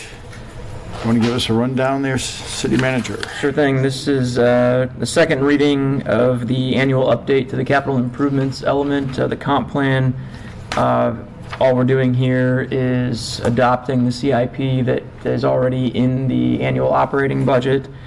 And as you heard Alex say last time around, moving forward, we'll go ahead and incorporate this motion into the actual budget adoption process, so you won't see it separately. But it is an annual requirement, and you've seen the projects already. So I know Wesley's here. If you had any technical questions on this one. Now, the budget adoption that we do, is at the September meeting, or is? At the September meeting, that's correct. Okay. Yep. Okay, so we'll do this again in September and then wait till the next September. That's correct. Okay, got it. Okay, any comments from the commission? Any audience comments? Seeing none, can we get a motion? Motion to approve ordinance number 2019-08 on final reading. An ordinance of the City Commission of the City of St. Pete Beach, Florida, modifying the annual capital improvement schedule as illustrated in Exhibit A as per Chapter 163.3177, parentheses 3, parentheses B, Florida statutes, providing for a publication in accordance with the requirements of law and providing for an effective date. Second. We have a motion and second. Can we have a roll call vote, please? Commissioner Frzowski? Yes. Commissioner Pletcher? Yes. Vice Mayor Finnerty? Yes. Commissioner Izzo? Yes. Mayor Johnson? Yes. 5-0, motion carried. Yes, next ordinance in here is 2019-10. It's a first reading. City Manager? This is a housekeeping item with regard to the general pension plan. This was prepared some time ago. Unfortunately, tragically, the pension attorney, Mr. Diener, passed away early this calendar year, and so it's taken a bit of time to bring this to your attention, but it is just a bit of a housekeeping item with regard to IRS requirements. The important thing here is that we have a letter from the actuary stating that there is no cost impact to the plan, so you'll see this from time to time where there's just annual updates in keeping with federal requirements. So with that said, staff recommends approval. And so, in other words, the federal government changed the rules, and it didn't cost us anything this time. Don't speak too soon. Well, correct. Yet. Yeah. Okay, we have, do we have any audience comments? Seeing none, does someone want to make a motion? I move to approve ordinance 2019-10 on first reading, an ordinance of the City of St. Pete Beach, Florida, amending Chapter 66 Pensions and Retirement, Article 2 General Employees Retirement Systems, Division 1 generally, and Division 3, Benefits of the Code of Ordinance, the City St. Pete Beach, amending Section 66-26, definitions by amending the definitions of actuarial, equivalent, certified service, and spouse, amending Section 66-27, membership, amending Section 66-40, missing benefit recipient, amending Section 66-66, Board of Trustees, amending Section 66-101, benefit amounts and eligibility, amending 66-103, disability, amending Section 66-108, maximum pension, adding Section 66-112, reemployment after retirement, amending 66-113, deferred retirement optional plan, amending 66-114, prior government service, amending Section 66-16, benefits effective October 1, 2012, providing for severability, providing for codification, providing for the repeal of all ordinances in conflict herewithin to the extent of such conflict, and providing for an effective date. Second. We have a motion and a second. Can we have a roll call vote, please, City Clerk? Commissioner Pletcher? Yes. Vice Mayor Finnerty? Yes. Commissioner Izzo? Yes. Commissioner Prisowski? Yes. Mayor Johnson? Yes. 5-0, motion carried. There are no resolutions on the agenda. We have one discussion item, which is the resolution which we had tabled before, 2019-05. City Attorney, I think you had some copies of that, the current. Oh. Do we have them? Or? Yes. I forgot to bring one, so. Sorry. Oh. Anyway, do we? I have one. Oh, wait. BRT. It's Yeah, the BRT. I better just, this, okay, this Yeah. is different. Let me hold on to that. And this is the latest version I saw. Okay. Yeah, I have the old version. The one that we're handing out is the version where I think you all had indicated the desire to have the phrase "as designed." Yeah. Correct. So that's where we left off. So we're taking issue with it as we currently know it, because we don't have an interlocal agreement drafted yet. And I guess my concern, and I was actually not in favor of actually passing this thing until I realized that we don't have an agreement yet, and I want to have some protection. So this is what my thought process is. When we wrote this, we've learned a lot more than we knew then. And so there's a lot of information in here. For example, in the recitals, take number 2, for example, the PSA has expressed an interest in proposing a BRT, a portion of which will specifically impact the traffic and may provide little or no benefit to the city and its community. So if you'll recall, when we put this resolution on the agenda, that's when the negotiations started. You know, we were on the verge of passing this, and there was an email objecting to, from PSTA, objecting to some of the recitals in here that aren't true, basically impacts and things of that nature. And then the discussions and negotiations for interlocal agreement started, and you put off the resolution. So my thought process on this, as I've listened over the last month, I guess, was more of, it sounds to me like you want to express yourself that there is a grant application for a BRT project in front of the Federal Transportation Administration that, as currently designed, is not acceptable to the city, and that you want to continue to negotiate with BRT if they're willing to negotiate, but currently designed, it's not acceptable to you. You heard tonight that the county was their destination. I know that the gentleman from Forward Pinellas, I don't know if he unequivocally said, I think he's the executive director, said county, but I don't know that he's in the leadership role at the PSTA, no offense to him. So I didn't quite hear a total closed door on discussing 75th. I mean, there's other people that that were in the discussion loop when Alex was negotiating this. So my thought, I sat here and rewrote it a little bit, was to kind of take out some of the comments about affecting tourism, affecting this and that, but design it more towards, you know, an inappropriateness of going south of 75th with large BRT buses, but that part of the reason, as I looked at it, was that you've got some capital projects coming down the line, you've got some designs that you have planned for Gulf Boulevard. The scale of these buses wouldn't necessarily fit, that your desire is really to have the hub at 75th and have an agreement to design a new, smaller transportation system to go from 75th south. You know, and I think that and if you remember my question to them about where are they in the federal level, because my concern is that while we're doing this negotiation and talking a lot, you know, the BRT is being reviewed as planned, and it's being graded as planned.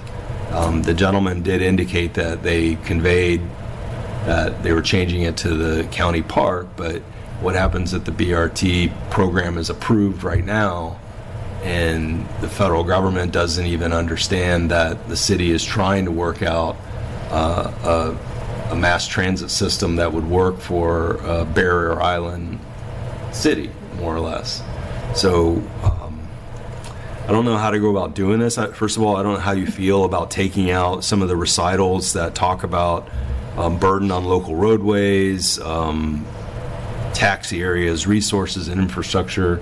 Some of that may not be in keeping with what I just talked about, that you know you want to have a negotiation. You don't want the federal government and FDOT to consider it as designed, that you'd encourage the PSTA to continue sitting at the table with you all to find a design that works. I don't know if that's... Well, isn't that what we're doing now? Yeah, but we haven't gotten anywhere We don't yet. have anything in writing. Yeah, we hadn't. But if you want it in writing, that's fine. No, that's it. We've been working on this interlocal agreement for, what, a month and a half? Yeah, we haven't even looked at the resolution, and so I think what he's saying is, for instance, do we want to tweak this to whereas, you know, the PSA has expressed whereas the BRT poses a threat to the city's tourism due to the negative effect and burden on the local roadways, which is of economic value for numerous businesses. Like, that's kind of strong language. Is that something that we actually want to make sure is included, or we don't think it's necessary? It's more of a, you know. I don't think that's as necessary. I think the way you started out, you captured most of the things that I was concerned about. I think the commission at large was concerned about. I mean, the title is, to tell you the truth, I would rather do it in a more positive way. Instead of saying that we oppose PSTA, I would say that maybe we support it as long as it's restricted to coming on 75th and turning around, as compared to opposing. But I guess the question is, the resolution's necessary if we can't come to the interlocal agreement, and we don't know how long it's going to take to get to an interlocal agreement. Is that right? So Yeah. the resolution, in my mind, is any resolution is an expression of. It's not necessarily an ordinance where it's a law or anything. It's an expression of your opinion collectively as a body. And my thought was that you want to have a document that you could transmit to FDOT, which is a big partner in this application, as well as to the FTA in Washington, so they're on notice that, more on a positive note, that wait a minute,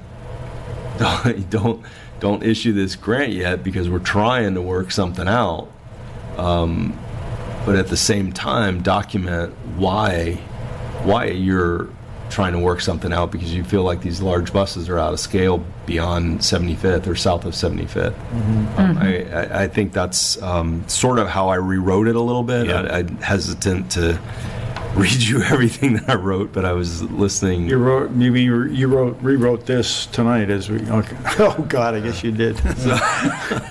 But it's really that kind of tone more of, in wanting, because I don't think it should, if it's written this way, and if PSTA really wants to negotiate with the city to try to get something in place that works, and I take them that they want to, and I get it that they really want to capture the resorts, but I don't see this as a zero-sum game right now. I think there's still an art and science that Vince and Alex and me, we can probably keep talking to them. I'm not sure 100% from what I heard that the door is shut to some other solution. I always think there's a solution.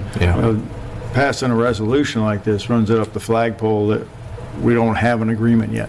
We don't have an agreement yet. South Pasadena, they decided to write a letter, and they sent it to FDOT. I don't know where else they sent it, but this is in the form of a resolution.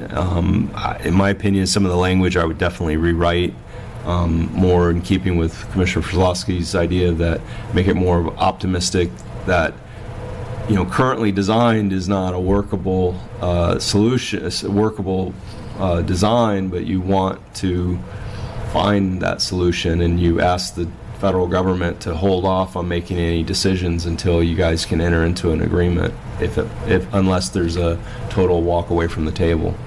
Well, I do think the fact that we are absolutely in opposition of it going south of 75th Avenue, and saying it any differently really dilutes the message of the sentiment from the commission. And I think as long as we're dealing with not having an interlocal agreement to be working for and making a decision on, then I don't think it gives us any other option. And it's just what I've been trying to get a better understanding is, we'll put ourselves in your shoes, you put yourselves in our shoes type situation. If we have 98% of the people who have written into us, residents in our city, have said to sign this resolution. And by us not signing this resolution and keeping us vulnerable to the impact of not signing this resolution is grossly irresponsible on our part. And if we had an interlocal agreement that we were looking at today that would tell us something different, we wouldn't be in this situation. But for whatever reason, and I guarantee you that our city manager would have loved to have gotten that done before he went on a vacation, and he's going to have to find out about this meeting and this discussion out of the country. I think that's just awful. I feel so bad for him, because I know if he could have, he would have had an interlocal agreement for us to be looking at, and he didn't, because obviously, just like how they've explained the questions that Commissioner Frzelowski presented, is that they don't care that it's 75th Avenue. They're messaging that they've had on social media and through the media, and if anybody, which I know a lot of folks have, watched their board meetings, their executive board meetings and their full board, I think that it's really, I don't know what the appropriate word would be. It's really naive of us to think that we're going to be able to work forward with an agreement. Obviously 75th is a non-issue. I've seen the sentiment and the messaging that's coming out of PSTA to the city of St. Pete Beach in all different media sources, and the fact that Alex wasn't able to get it negotiated, so we're looking at it. I think this is our only resolution that we can possibly do, and I think we need to go ahead and have it tweaked out, and we need to have a meeting either tomorrow or Thursday, and just go ahead and move it to approve it. I think our notice is 24 hours or 48 hours? Your code says 24 hours. You can call a special meeting in 24 hours, it's a resolution, right? Yes, 24 hours is the minimum. Yeah. Option B is put some of that sentiment in a cover letter, transmittal letter. If you want to leave this the way it is or tweak it a little bit, but put a little bit more of we're still in negotiations type of language, or we're still open for negotiation, you could put that in a transmittal letter from the city manager. I still think that we start out with the fact that from what they've seen, the people that are going to see this letter, which is I think the DOT and the FDA, you know, I want to start out with the fact that what they've seen, we're not in agreement with. Right. And that's something we need to make a strong statement about. And I hope that we can move forward and Oh, we yeah, can me come too. up with something, because I think that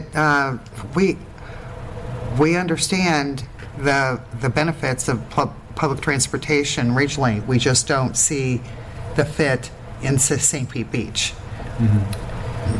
And that's just respecting our residents, and it's not respecting 50% of the residents. It's respecting 99.5% maybe. Yeah, I mean, I think I've heard one guy has actually told me he was in favor of it. And I've gotten literally hundreds and hundreds of emails. Hundreds. I think that a lot of people had, I I counted them all today. It was huge. Well, I agree. I think we need something in writing. And I know that Commissioner Pletcher said last time that we weren't in agreement with doing something like this, but the interlocal agreement we were, but that's not where we want it to be anymore, so we don't really have a choice but to do something like this, to make sure we have something in writing. Okay. And hopefully when city manager gets back, we can go back to the bargaining table, because to me, he's the expert, and he's not here. Do we want to do, like you said, we can do Thursday? You mentioned Thursday. I'm good. I can't do Thursday. I have to be in Orlando for the Florida League of Cities. Tomorrow's my only day. But we can't do tomorrow because that's not 24 hours notice. That's not 24 hours. You have to do Friday. No, well, can we? I can't. I'm not coming back until nighttime. Okay, so we'll just have 4 of us here, if that's okay. That's fine with me. You can share your sentiments with us. I can do Thursday if you can. Yeah, what time? Do Thursday afternoon. What about you, Ward? I've got a 1 o'clock and that's it. Yeah, I've got an event from 1 to 5. So, well, can we do it in the morning? Do we do it at 5? Can we do it at 8? I could do it right after 5, or I could do it, let me see. I've got 11 o'clock here on that morning. I can do it in the morning. You do morning? How about you, Ward? Are you going? How about you? I've you got do morning, 9 a.m.? You want to do 9 o'clock? I've got a meeting at Tampa Bay Regional Planning Council from 10. Would it matter if we went to Monday? Would that be a problem? It would. Okay, so... It would be a problem. Okay. I'd rather see us get this done quickly. Okay. I appreciate it. Thursday morning, I'm available. I don't leave till 1. I was going to say I could probably... Okay. But could we do it, let me see. I guess I'd rather not do it too early. I've got a meeting I can't get out of until like 9:30. 9:30's great. Perfect. 9:30, Thursday the 13th. Yeah, I'll just skip out of that other meeting. Yeah, I'll do that. So I can, do you mind if I attend by phone? That's fine. No, that's fine. And then a suggestion would be that I could potentially have a redraft, so you have 2 resolutions in front of you. Right. Okay. That you could look at the same one you have, Yeah. and another one that I might come up with, and then you'd have both of those in front of you. Is that okay, Rebecca? Is that? Yeah, no. She's looking to see if we've got this room.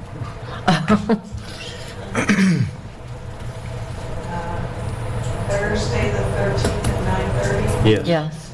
How long do you think it'll take? Half an hour? At most. At the most. I don't think any longer than that. Thursday the Perfect. Great. So 9:30, June 13th, Chamber special meeting. And just for clarification, we're going to keep the heading the same, and you're going to change some of the verbiage? Right, and then you'll have both of them. We'll have both of them in the packet. We'll advertise it. You'll have it ahead of time. You can decide which one you want to go with. Okay. Yes. Well, hold on. Rebecca's looking at me like. What do you mean advertise? Put on our website? Well, no. Put on the website. Noticed. Noticed, yeah. Tom's looking at I think you look very worried. No, I just got to take public comment. Yes. Oh, yeah. We're not done figuring out what we have to do. Yeah, well, I haven't asked for comments just yet, but I'm getting to you, okay? Hold on. Oh, I'm saying yeah. Hey, come on in. Yeah. You're worried. Yeah, I'm not doing anything. I just want to make sure I had this, okay, we got the 13th at 9:30. Oh crap, somehow I ended up, there we go. Okay. Wait until the mayor's done. Okay.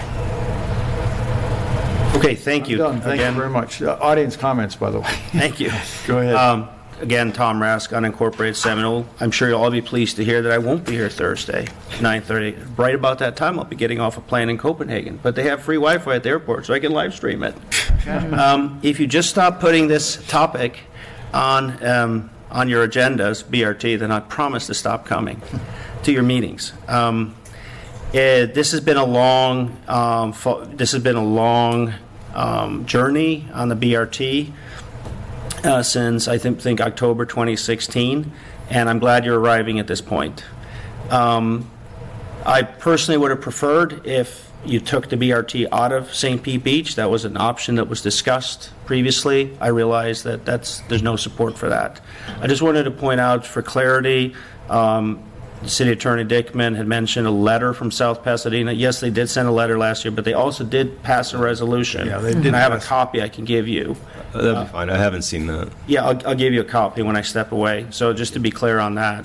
And other than that, there's really no reason to comment on the material that's been presented today. If you pass this resolution, I think you'll be in a strong position to then talk further with PSTA. Thank you. Great. I'm sure you'll come back when we have a interlocal agreement to approve. Yes, sir. Good evening. Evening. Mark Rill from Second Palm Point. Sorry, but I do need my glasses. So, as a resident in St. Pete Beach, I remain rather disappointed in the way these BRT discussions are going. It's taking a long time, and there's a lack of progress. I am glad to see this progress here at this point in the meeting. But to date, we still haven't seen the answer to the question, is what problem are we trying to solve? We say, yes, reduce traffic, move more people around in an easier fashion. None of us can disagree with that. Of course we need to do that. But I think PSTA has done a really, very poor job in selling this to South Pasadena and St. Pete Beach. As with any proposal, an originator has to garner support from those that it's affecting. And we need to be honest with ourselves. When there's pushback all around from key stakeholders, maybe we're asking for the same thing. And I think we can all internalize that. We need to listen to others. What's extra disappointing to me, though, has been this recent spat that I call a lowering of standards on these discussions. There are personal negative comments throwing around. We heard tonight, and if I'm right, I could be wrong, but I heard a supporting presenter tell the commission that they're doing this project with or without you. I heard someone, it's like holding a gun to your head. That's not a negotiation. There's disparaging facts, comments made on social media, in videos, and in the public record. I think we've all seen some of the videos this week. This is uncalled for, and it really needs to stop. We don't need to agree on everything in this world, and Lord knows that we don't. But I don't know what's happened to rational discussion based on facts. I've been up here several times asking for real data, ridership numbers we can all stare at. This is not the answer to that. This is a snapshot. It's summarized data. Summarized data is scary. It doesn't tell you anything. I think any of us that work with data know that you can summarize data to make it support whatever you want it to support. And just as a little housekeeping, it does say that it's a draft from a year ago, May 21st, 2018. So I don't know how this is real ridership data. We've been told we would get real ridership data. The last meeting said the data would be out on the website before this meeting that we could all stare at. That never happened. Until then, we deal on emotion and build it and they shall come. I also find it incorrect when we say we're not going to pay for this. St. Pete Beach isn't paying. Federal, state, and county funding comes from all of us, from taxpayers. And all public employees have a financial stewardship, a responsibility for financial stewardship to spend money, our taxpayer money, in the most efficient manner. And Mayor Johnson, as you pointed out, we have a cat. Why don't we tweak the first step, tweak the cat to get it to support? If we say that it's not frequent, fix the problem. Going to a big bang approach, build it and they shall come, to me is very dangerous. So in summary, let's finally get some real data so that we can all stare at it and decide what is the most appropriate thing to do. Thank you. Thank you, Mark. Thank you. Good evening, sir. Hi. Mark Calvert, I'm a resident of Tierra Verde.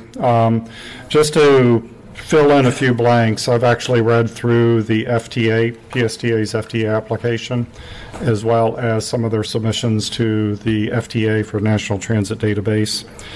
And the proposed route that they're talking about through the Central Avenue corridor duplicates many other routes. So that raises some questions about the proposed increase in ridership.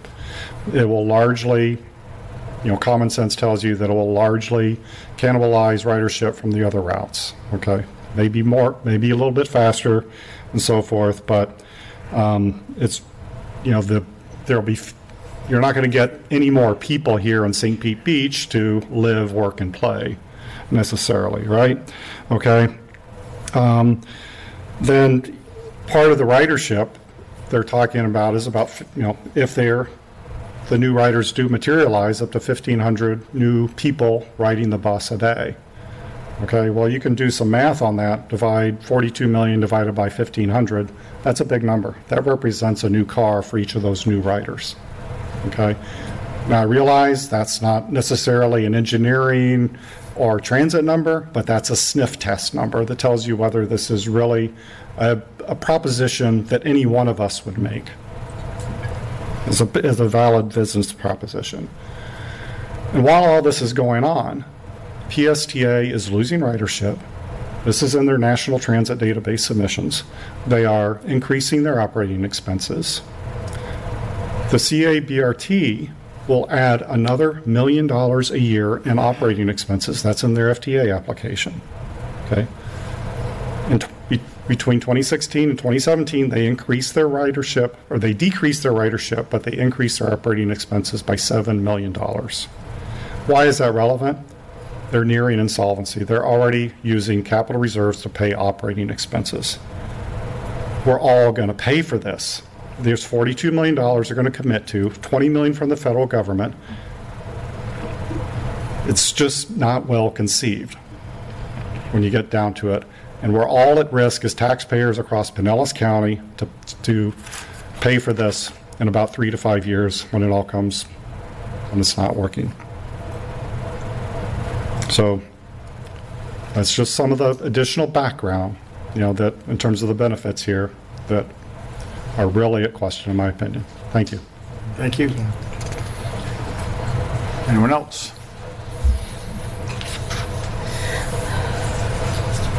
Good evening. Good evening. Hello, everyone. My name is Brian Casanas. I live in St. Petersburg, and I am president of the St. Pete Heights Neighborhood Association. Many of my residents in my neighborhood are very excited about the BRT project.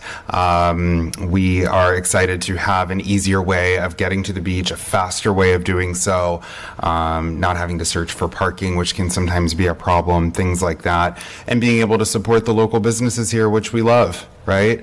I understand a lot of the points that have been made today. I would ask you guys to please try to work together to come up with solutions that can maybe help everyone in this situation. The proposal regarding creating a sort of your own transit system that would connect to BRT along Gulf Boulevard, though interesting, I see as not very feasible. Could you do that seamlessly where it would easily connect with the BRT? Would you be able to easily transfer? How would the fares work? Also, who's going to pay for it? And so it adds a whole other dimension to this project, which seems to me that could just bring the whole thing catapulting to a very sad ending. Not to mention buying and maintaining your own fleet, all those wonderful things. I respect that this is a small beach town. We all love the feel of St. Pete Beach, but we mustn't forget that this is not an isolated small beach town. We are in the most densely populated county in the state, the second largest metro area after Miami-Dade, and we need solutions. And this is a feasible solution that we can use to help our residents and help the workers who come to your to your businesses and to your beaches every single day. I do have a car. My husband also owns a car. But we are choice riders. And we do that even in a system that is very imperfect, with the hope that hopefully more people will ride, and hopefully that system will improve. And one of the improvements that I would love to see is the BRT.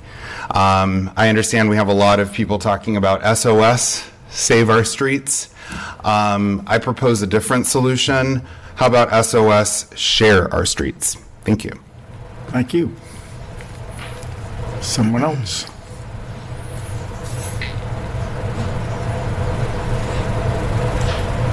Good evening. Good evening.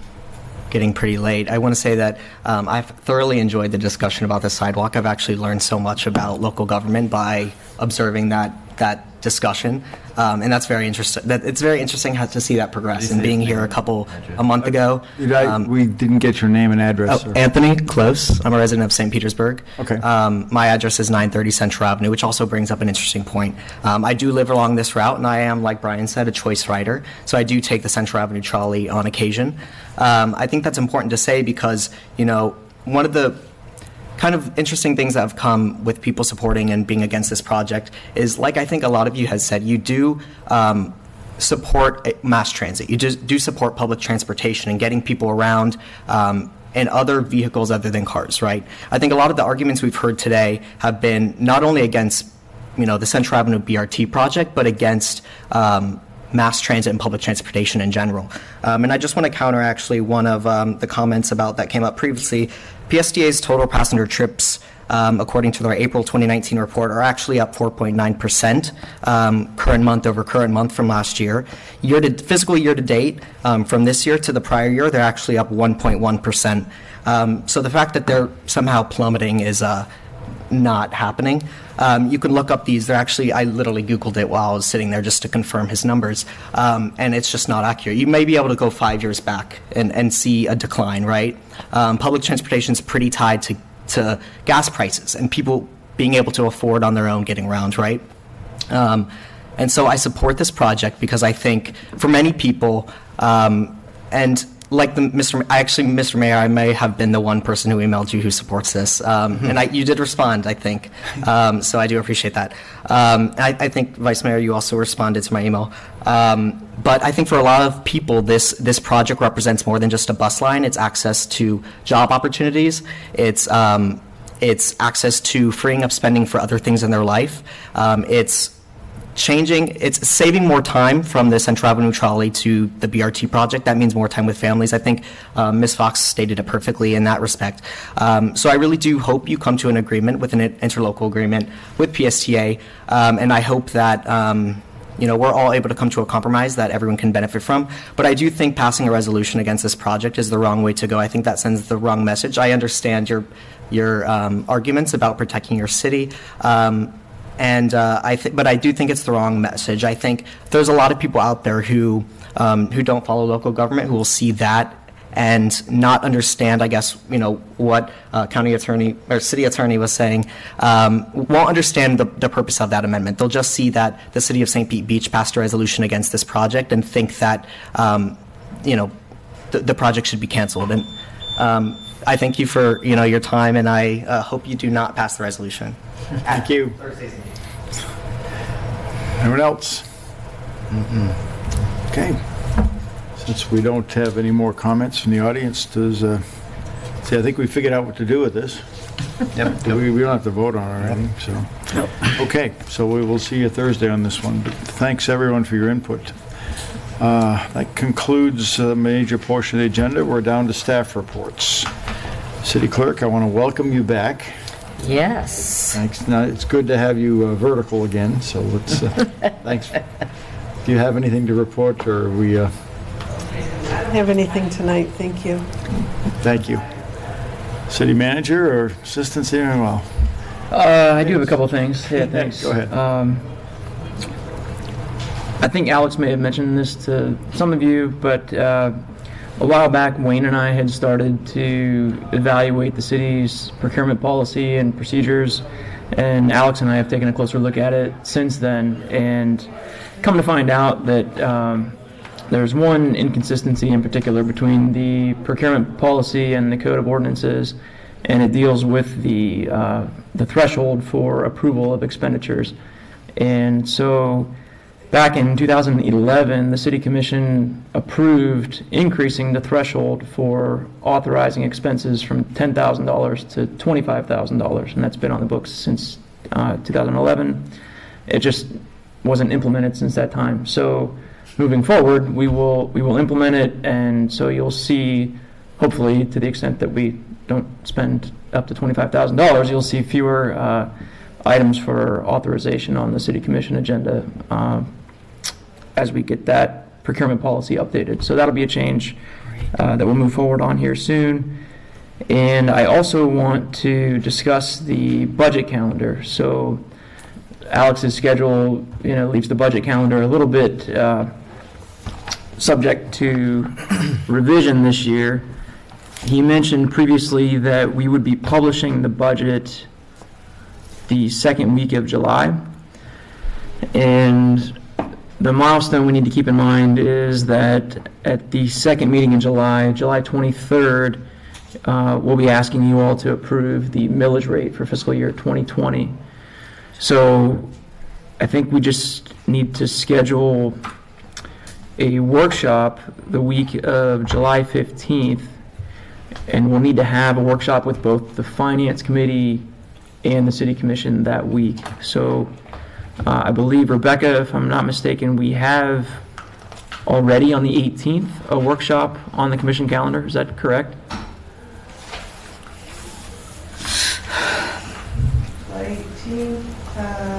Well, we had 18th and 19th tentatively scheduled for the commission workshops, which we usually end up doing in one day.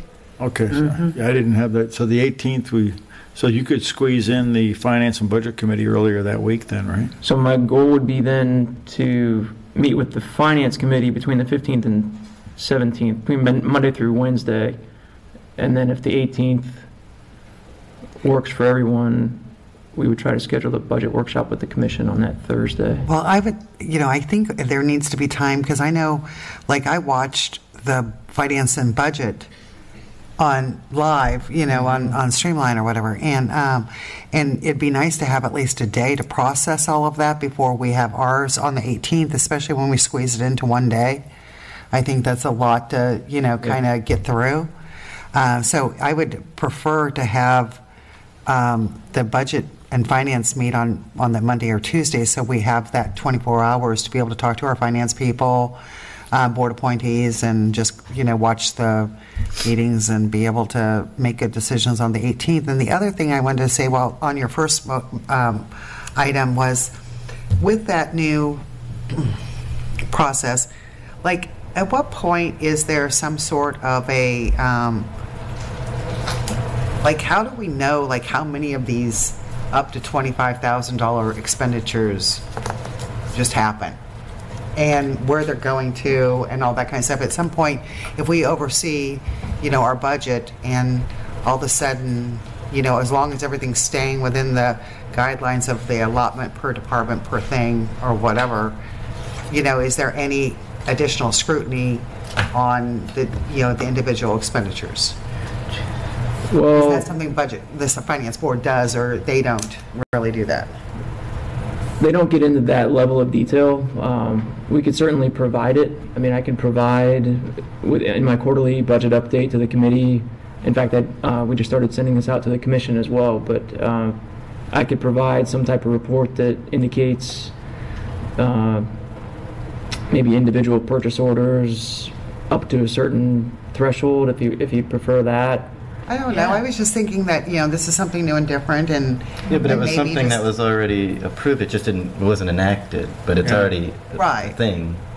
Yeah, but I just think that we make decisions, $25,000 decisions, a lot, as far as on our commission, what we're going to approve and move forward. I was just thinking it'd be just interesting to have it somewhat sort of line itemed at some point, once a quarter or whatever, is some of those under $25,000 allocations. Yeah, I don't think it'd be a problem at all.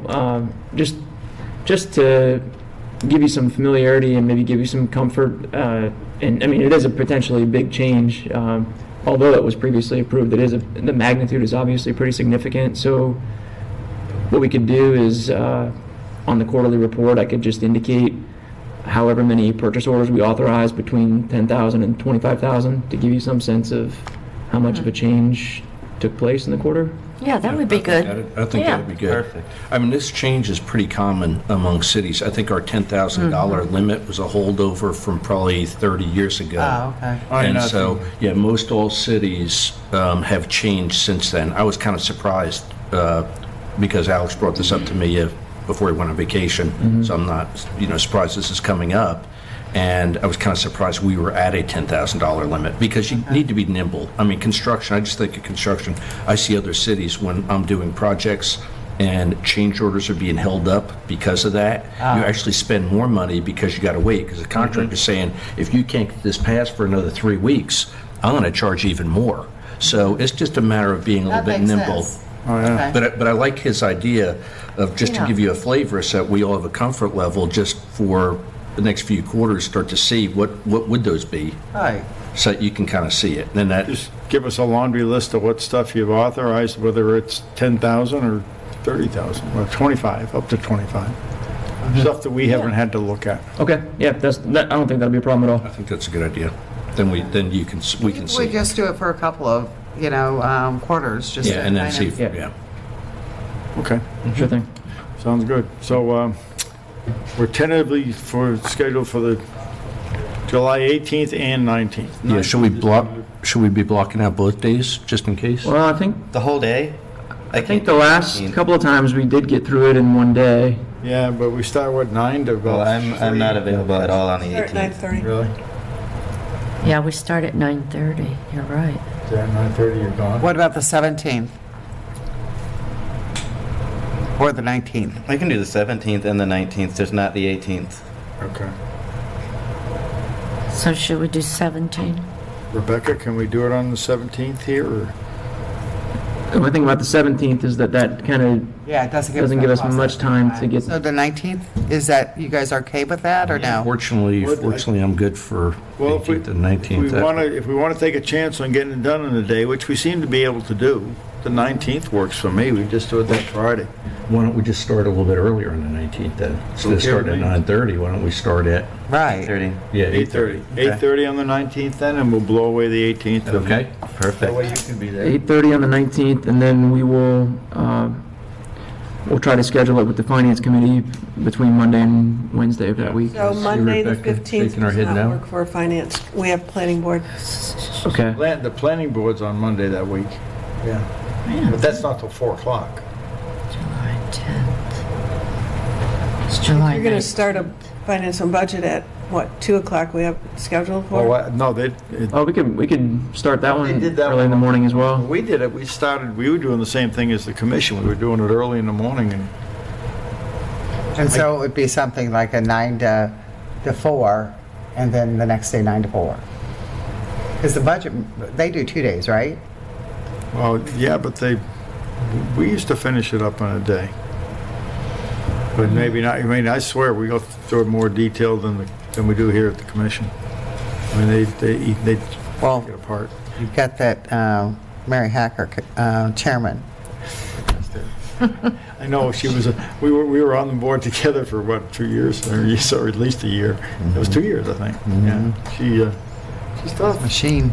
Yeah, good, very good. Yeah. Okay. All right. 7/19 is our meeting at 8:30. At 8:30. And this is the all-day meeting? Yes. Yep.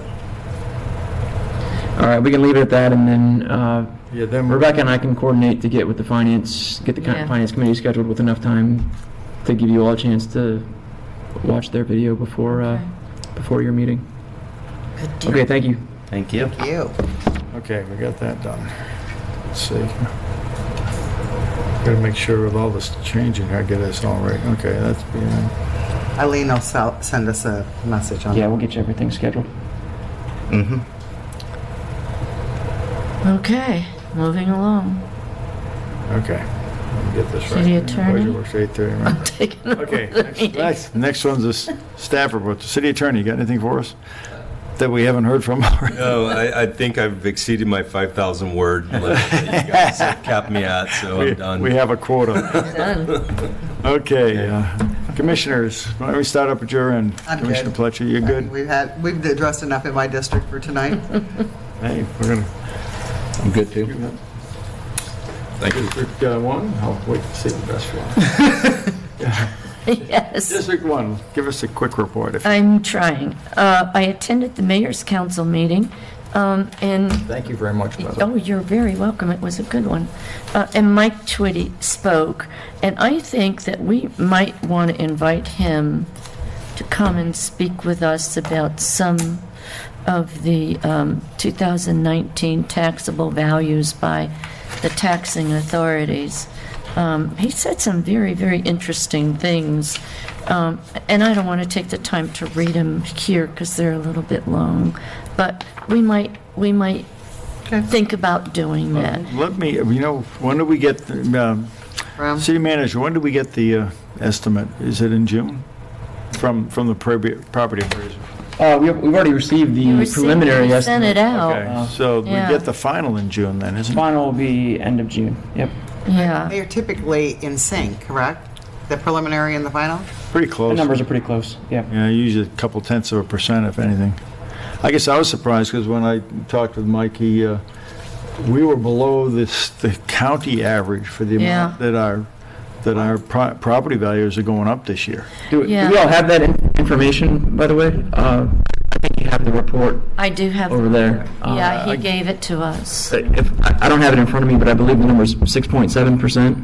Yeah, and I think the countywide average was It's really 7.2, I think. That is shocking. It is. I was surprised. Because we had 3 hotels sell last year? The hell are We had two. We had the Beachcomber and the Grand Plaza change hands that would have affected the tax roll. Yeah, because before that it was PCI and the Dawn and the Serrata. The prior year. Yeah, in the prior year. But that's why last year we were up 11% or something like that. Right. But 6.7, that is really shocking. It's low.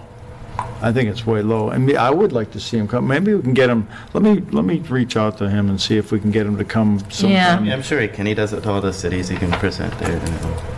Okay. One of the interesting things that he said is that the erosion control line, actually going from north to south, it's going to take over the main high water line that will no longer be used. That's the meandering line. So erosion construction line will be the only one they'll be using for taxable issues. Erosion control and construction control. No, erosion control line. Oh, the erosion? Yeah.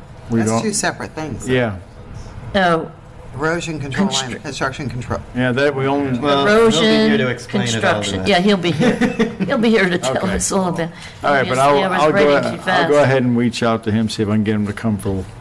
Maybe that would be the second meeting, and no, it'd be next meeting. Yeah. Let's see if I can get him for next meeting. See if you can. Okay. Yeah. Let me Okay. do that. So that's done. I'm not going to say any more about that. There is a meeting tomorrow at 3:30 at the library. It's the Blind Pass road construction project. So if you have questions, be at the library at 3:30. And as I mentioned already, I'm leaving for Orlando for the Florida League of Cities planning meeting for the 2020 legislative session, if you can believe that, for the Municipal Administration Group. We'll have another meeting in July, August, and September, and we'll be ready to attack in January, which is when the legislature meets this year. It starts in January, it's early. And I want to thank my Beach Theater Task Force group. They were wonderful. They did a great job. I hadn't seen the presentation before they did it, so thank you so much for all you did. And I'm done. Okay.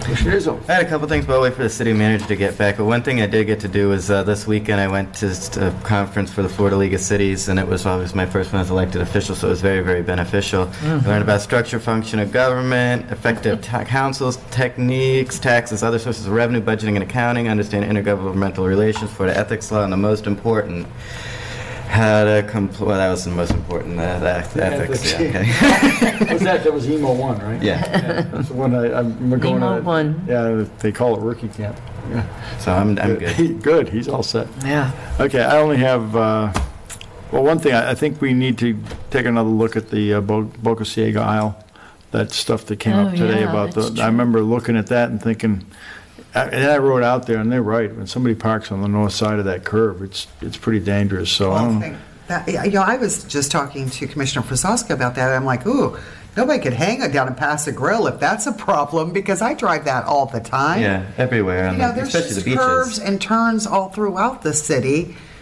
I don't see that that's that unusual, and we did give that other space, the buffering. So I was really surprised with the feedback tonight, because I'm thinking, where in the world do you drive that you don't have to be careful? But I don't know. That coming off the BCI onto that curve, and it's right there where Joe Klingel lives, right on the corner there, and you can't park there, but once you get around, we ought to be able to park, because then you can see. So maybe, I don't know, I just think we can talk about it. I'm going to take a look and drive. Yeah, if you would. Yeah. I just know in Bella Vista where I live, there are curves all over the place. Oh, and boy, that's for if sure. we limit the parking on curves, Yeah, it'll we go. won't be That'll able set to a park dangerous precedent. half of Bella Vista. So, but I think, in fairness, I'm just going to drive it again a few I'll drive times, it and I'm along. going to be more Let's- sensitive about every place, whether it's Bella Vista or on 46. I don't recall that we had any experts, maybe, I don't know, maybe sheriff's deputies were the ones that said something about not Yeah. parking there or That's what something. they I'm said. not sure how that started. But anyway, yeah, if you would, take a look at that. Other than that, I think we're pretty much set. The beach is looking good. Oh, by the way, Yes. and I don't know if you had I heard, walked well, of course, I think I texted everybody that, the contractor broke a water line that came across Blind Pass. Oh, yeah. And it turns out that the stuff I was getting back and forth, texts from Kelly Levy as well as Andy Swires and I talked over the weekend. He said that it looks like it was only Treasure Island that was affected, but then I heard some people here on St. Pete Beach had low water pressure. So they said the water pressure dropped some, but we weren't without water. We were 5,000 cubic yards from being done with the beach renourishment. So they said, don't bother stopping and restarting, which would have cost more money. They said, we're done, start pushing the sand and leveling it out. And I was out there today, and it really looks good. Does it look better? The hardware is coming off the beach, and the barge is down around the corner into Blind Pass, so they're out of there. Down the sand. Yeah. It really looks good. In fact, I'm going to go back out there again tomorrow, probably. Anyway, but that's all. And if you're going to go to the Florida League of Cities annual meeting, you can sign up. I'm good. Yeah, the room blocks are shrinking. Yeah, I'm going already, so. Okay. Yeah, I'm registered. I'm signed up. Good. Okie dokie. Unless anybody's got any complaints about this, can we adjourn? Yep. Adjourn. We're adjourned.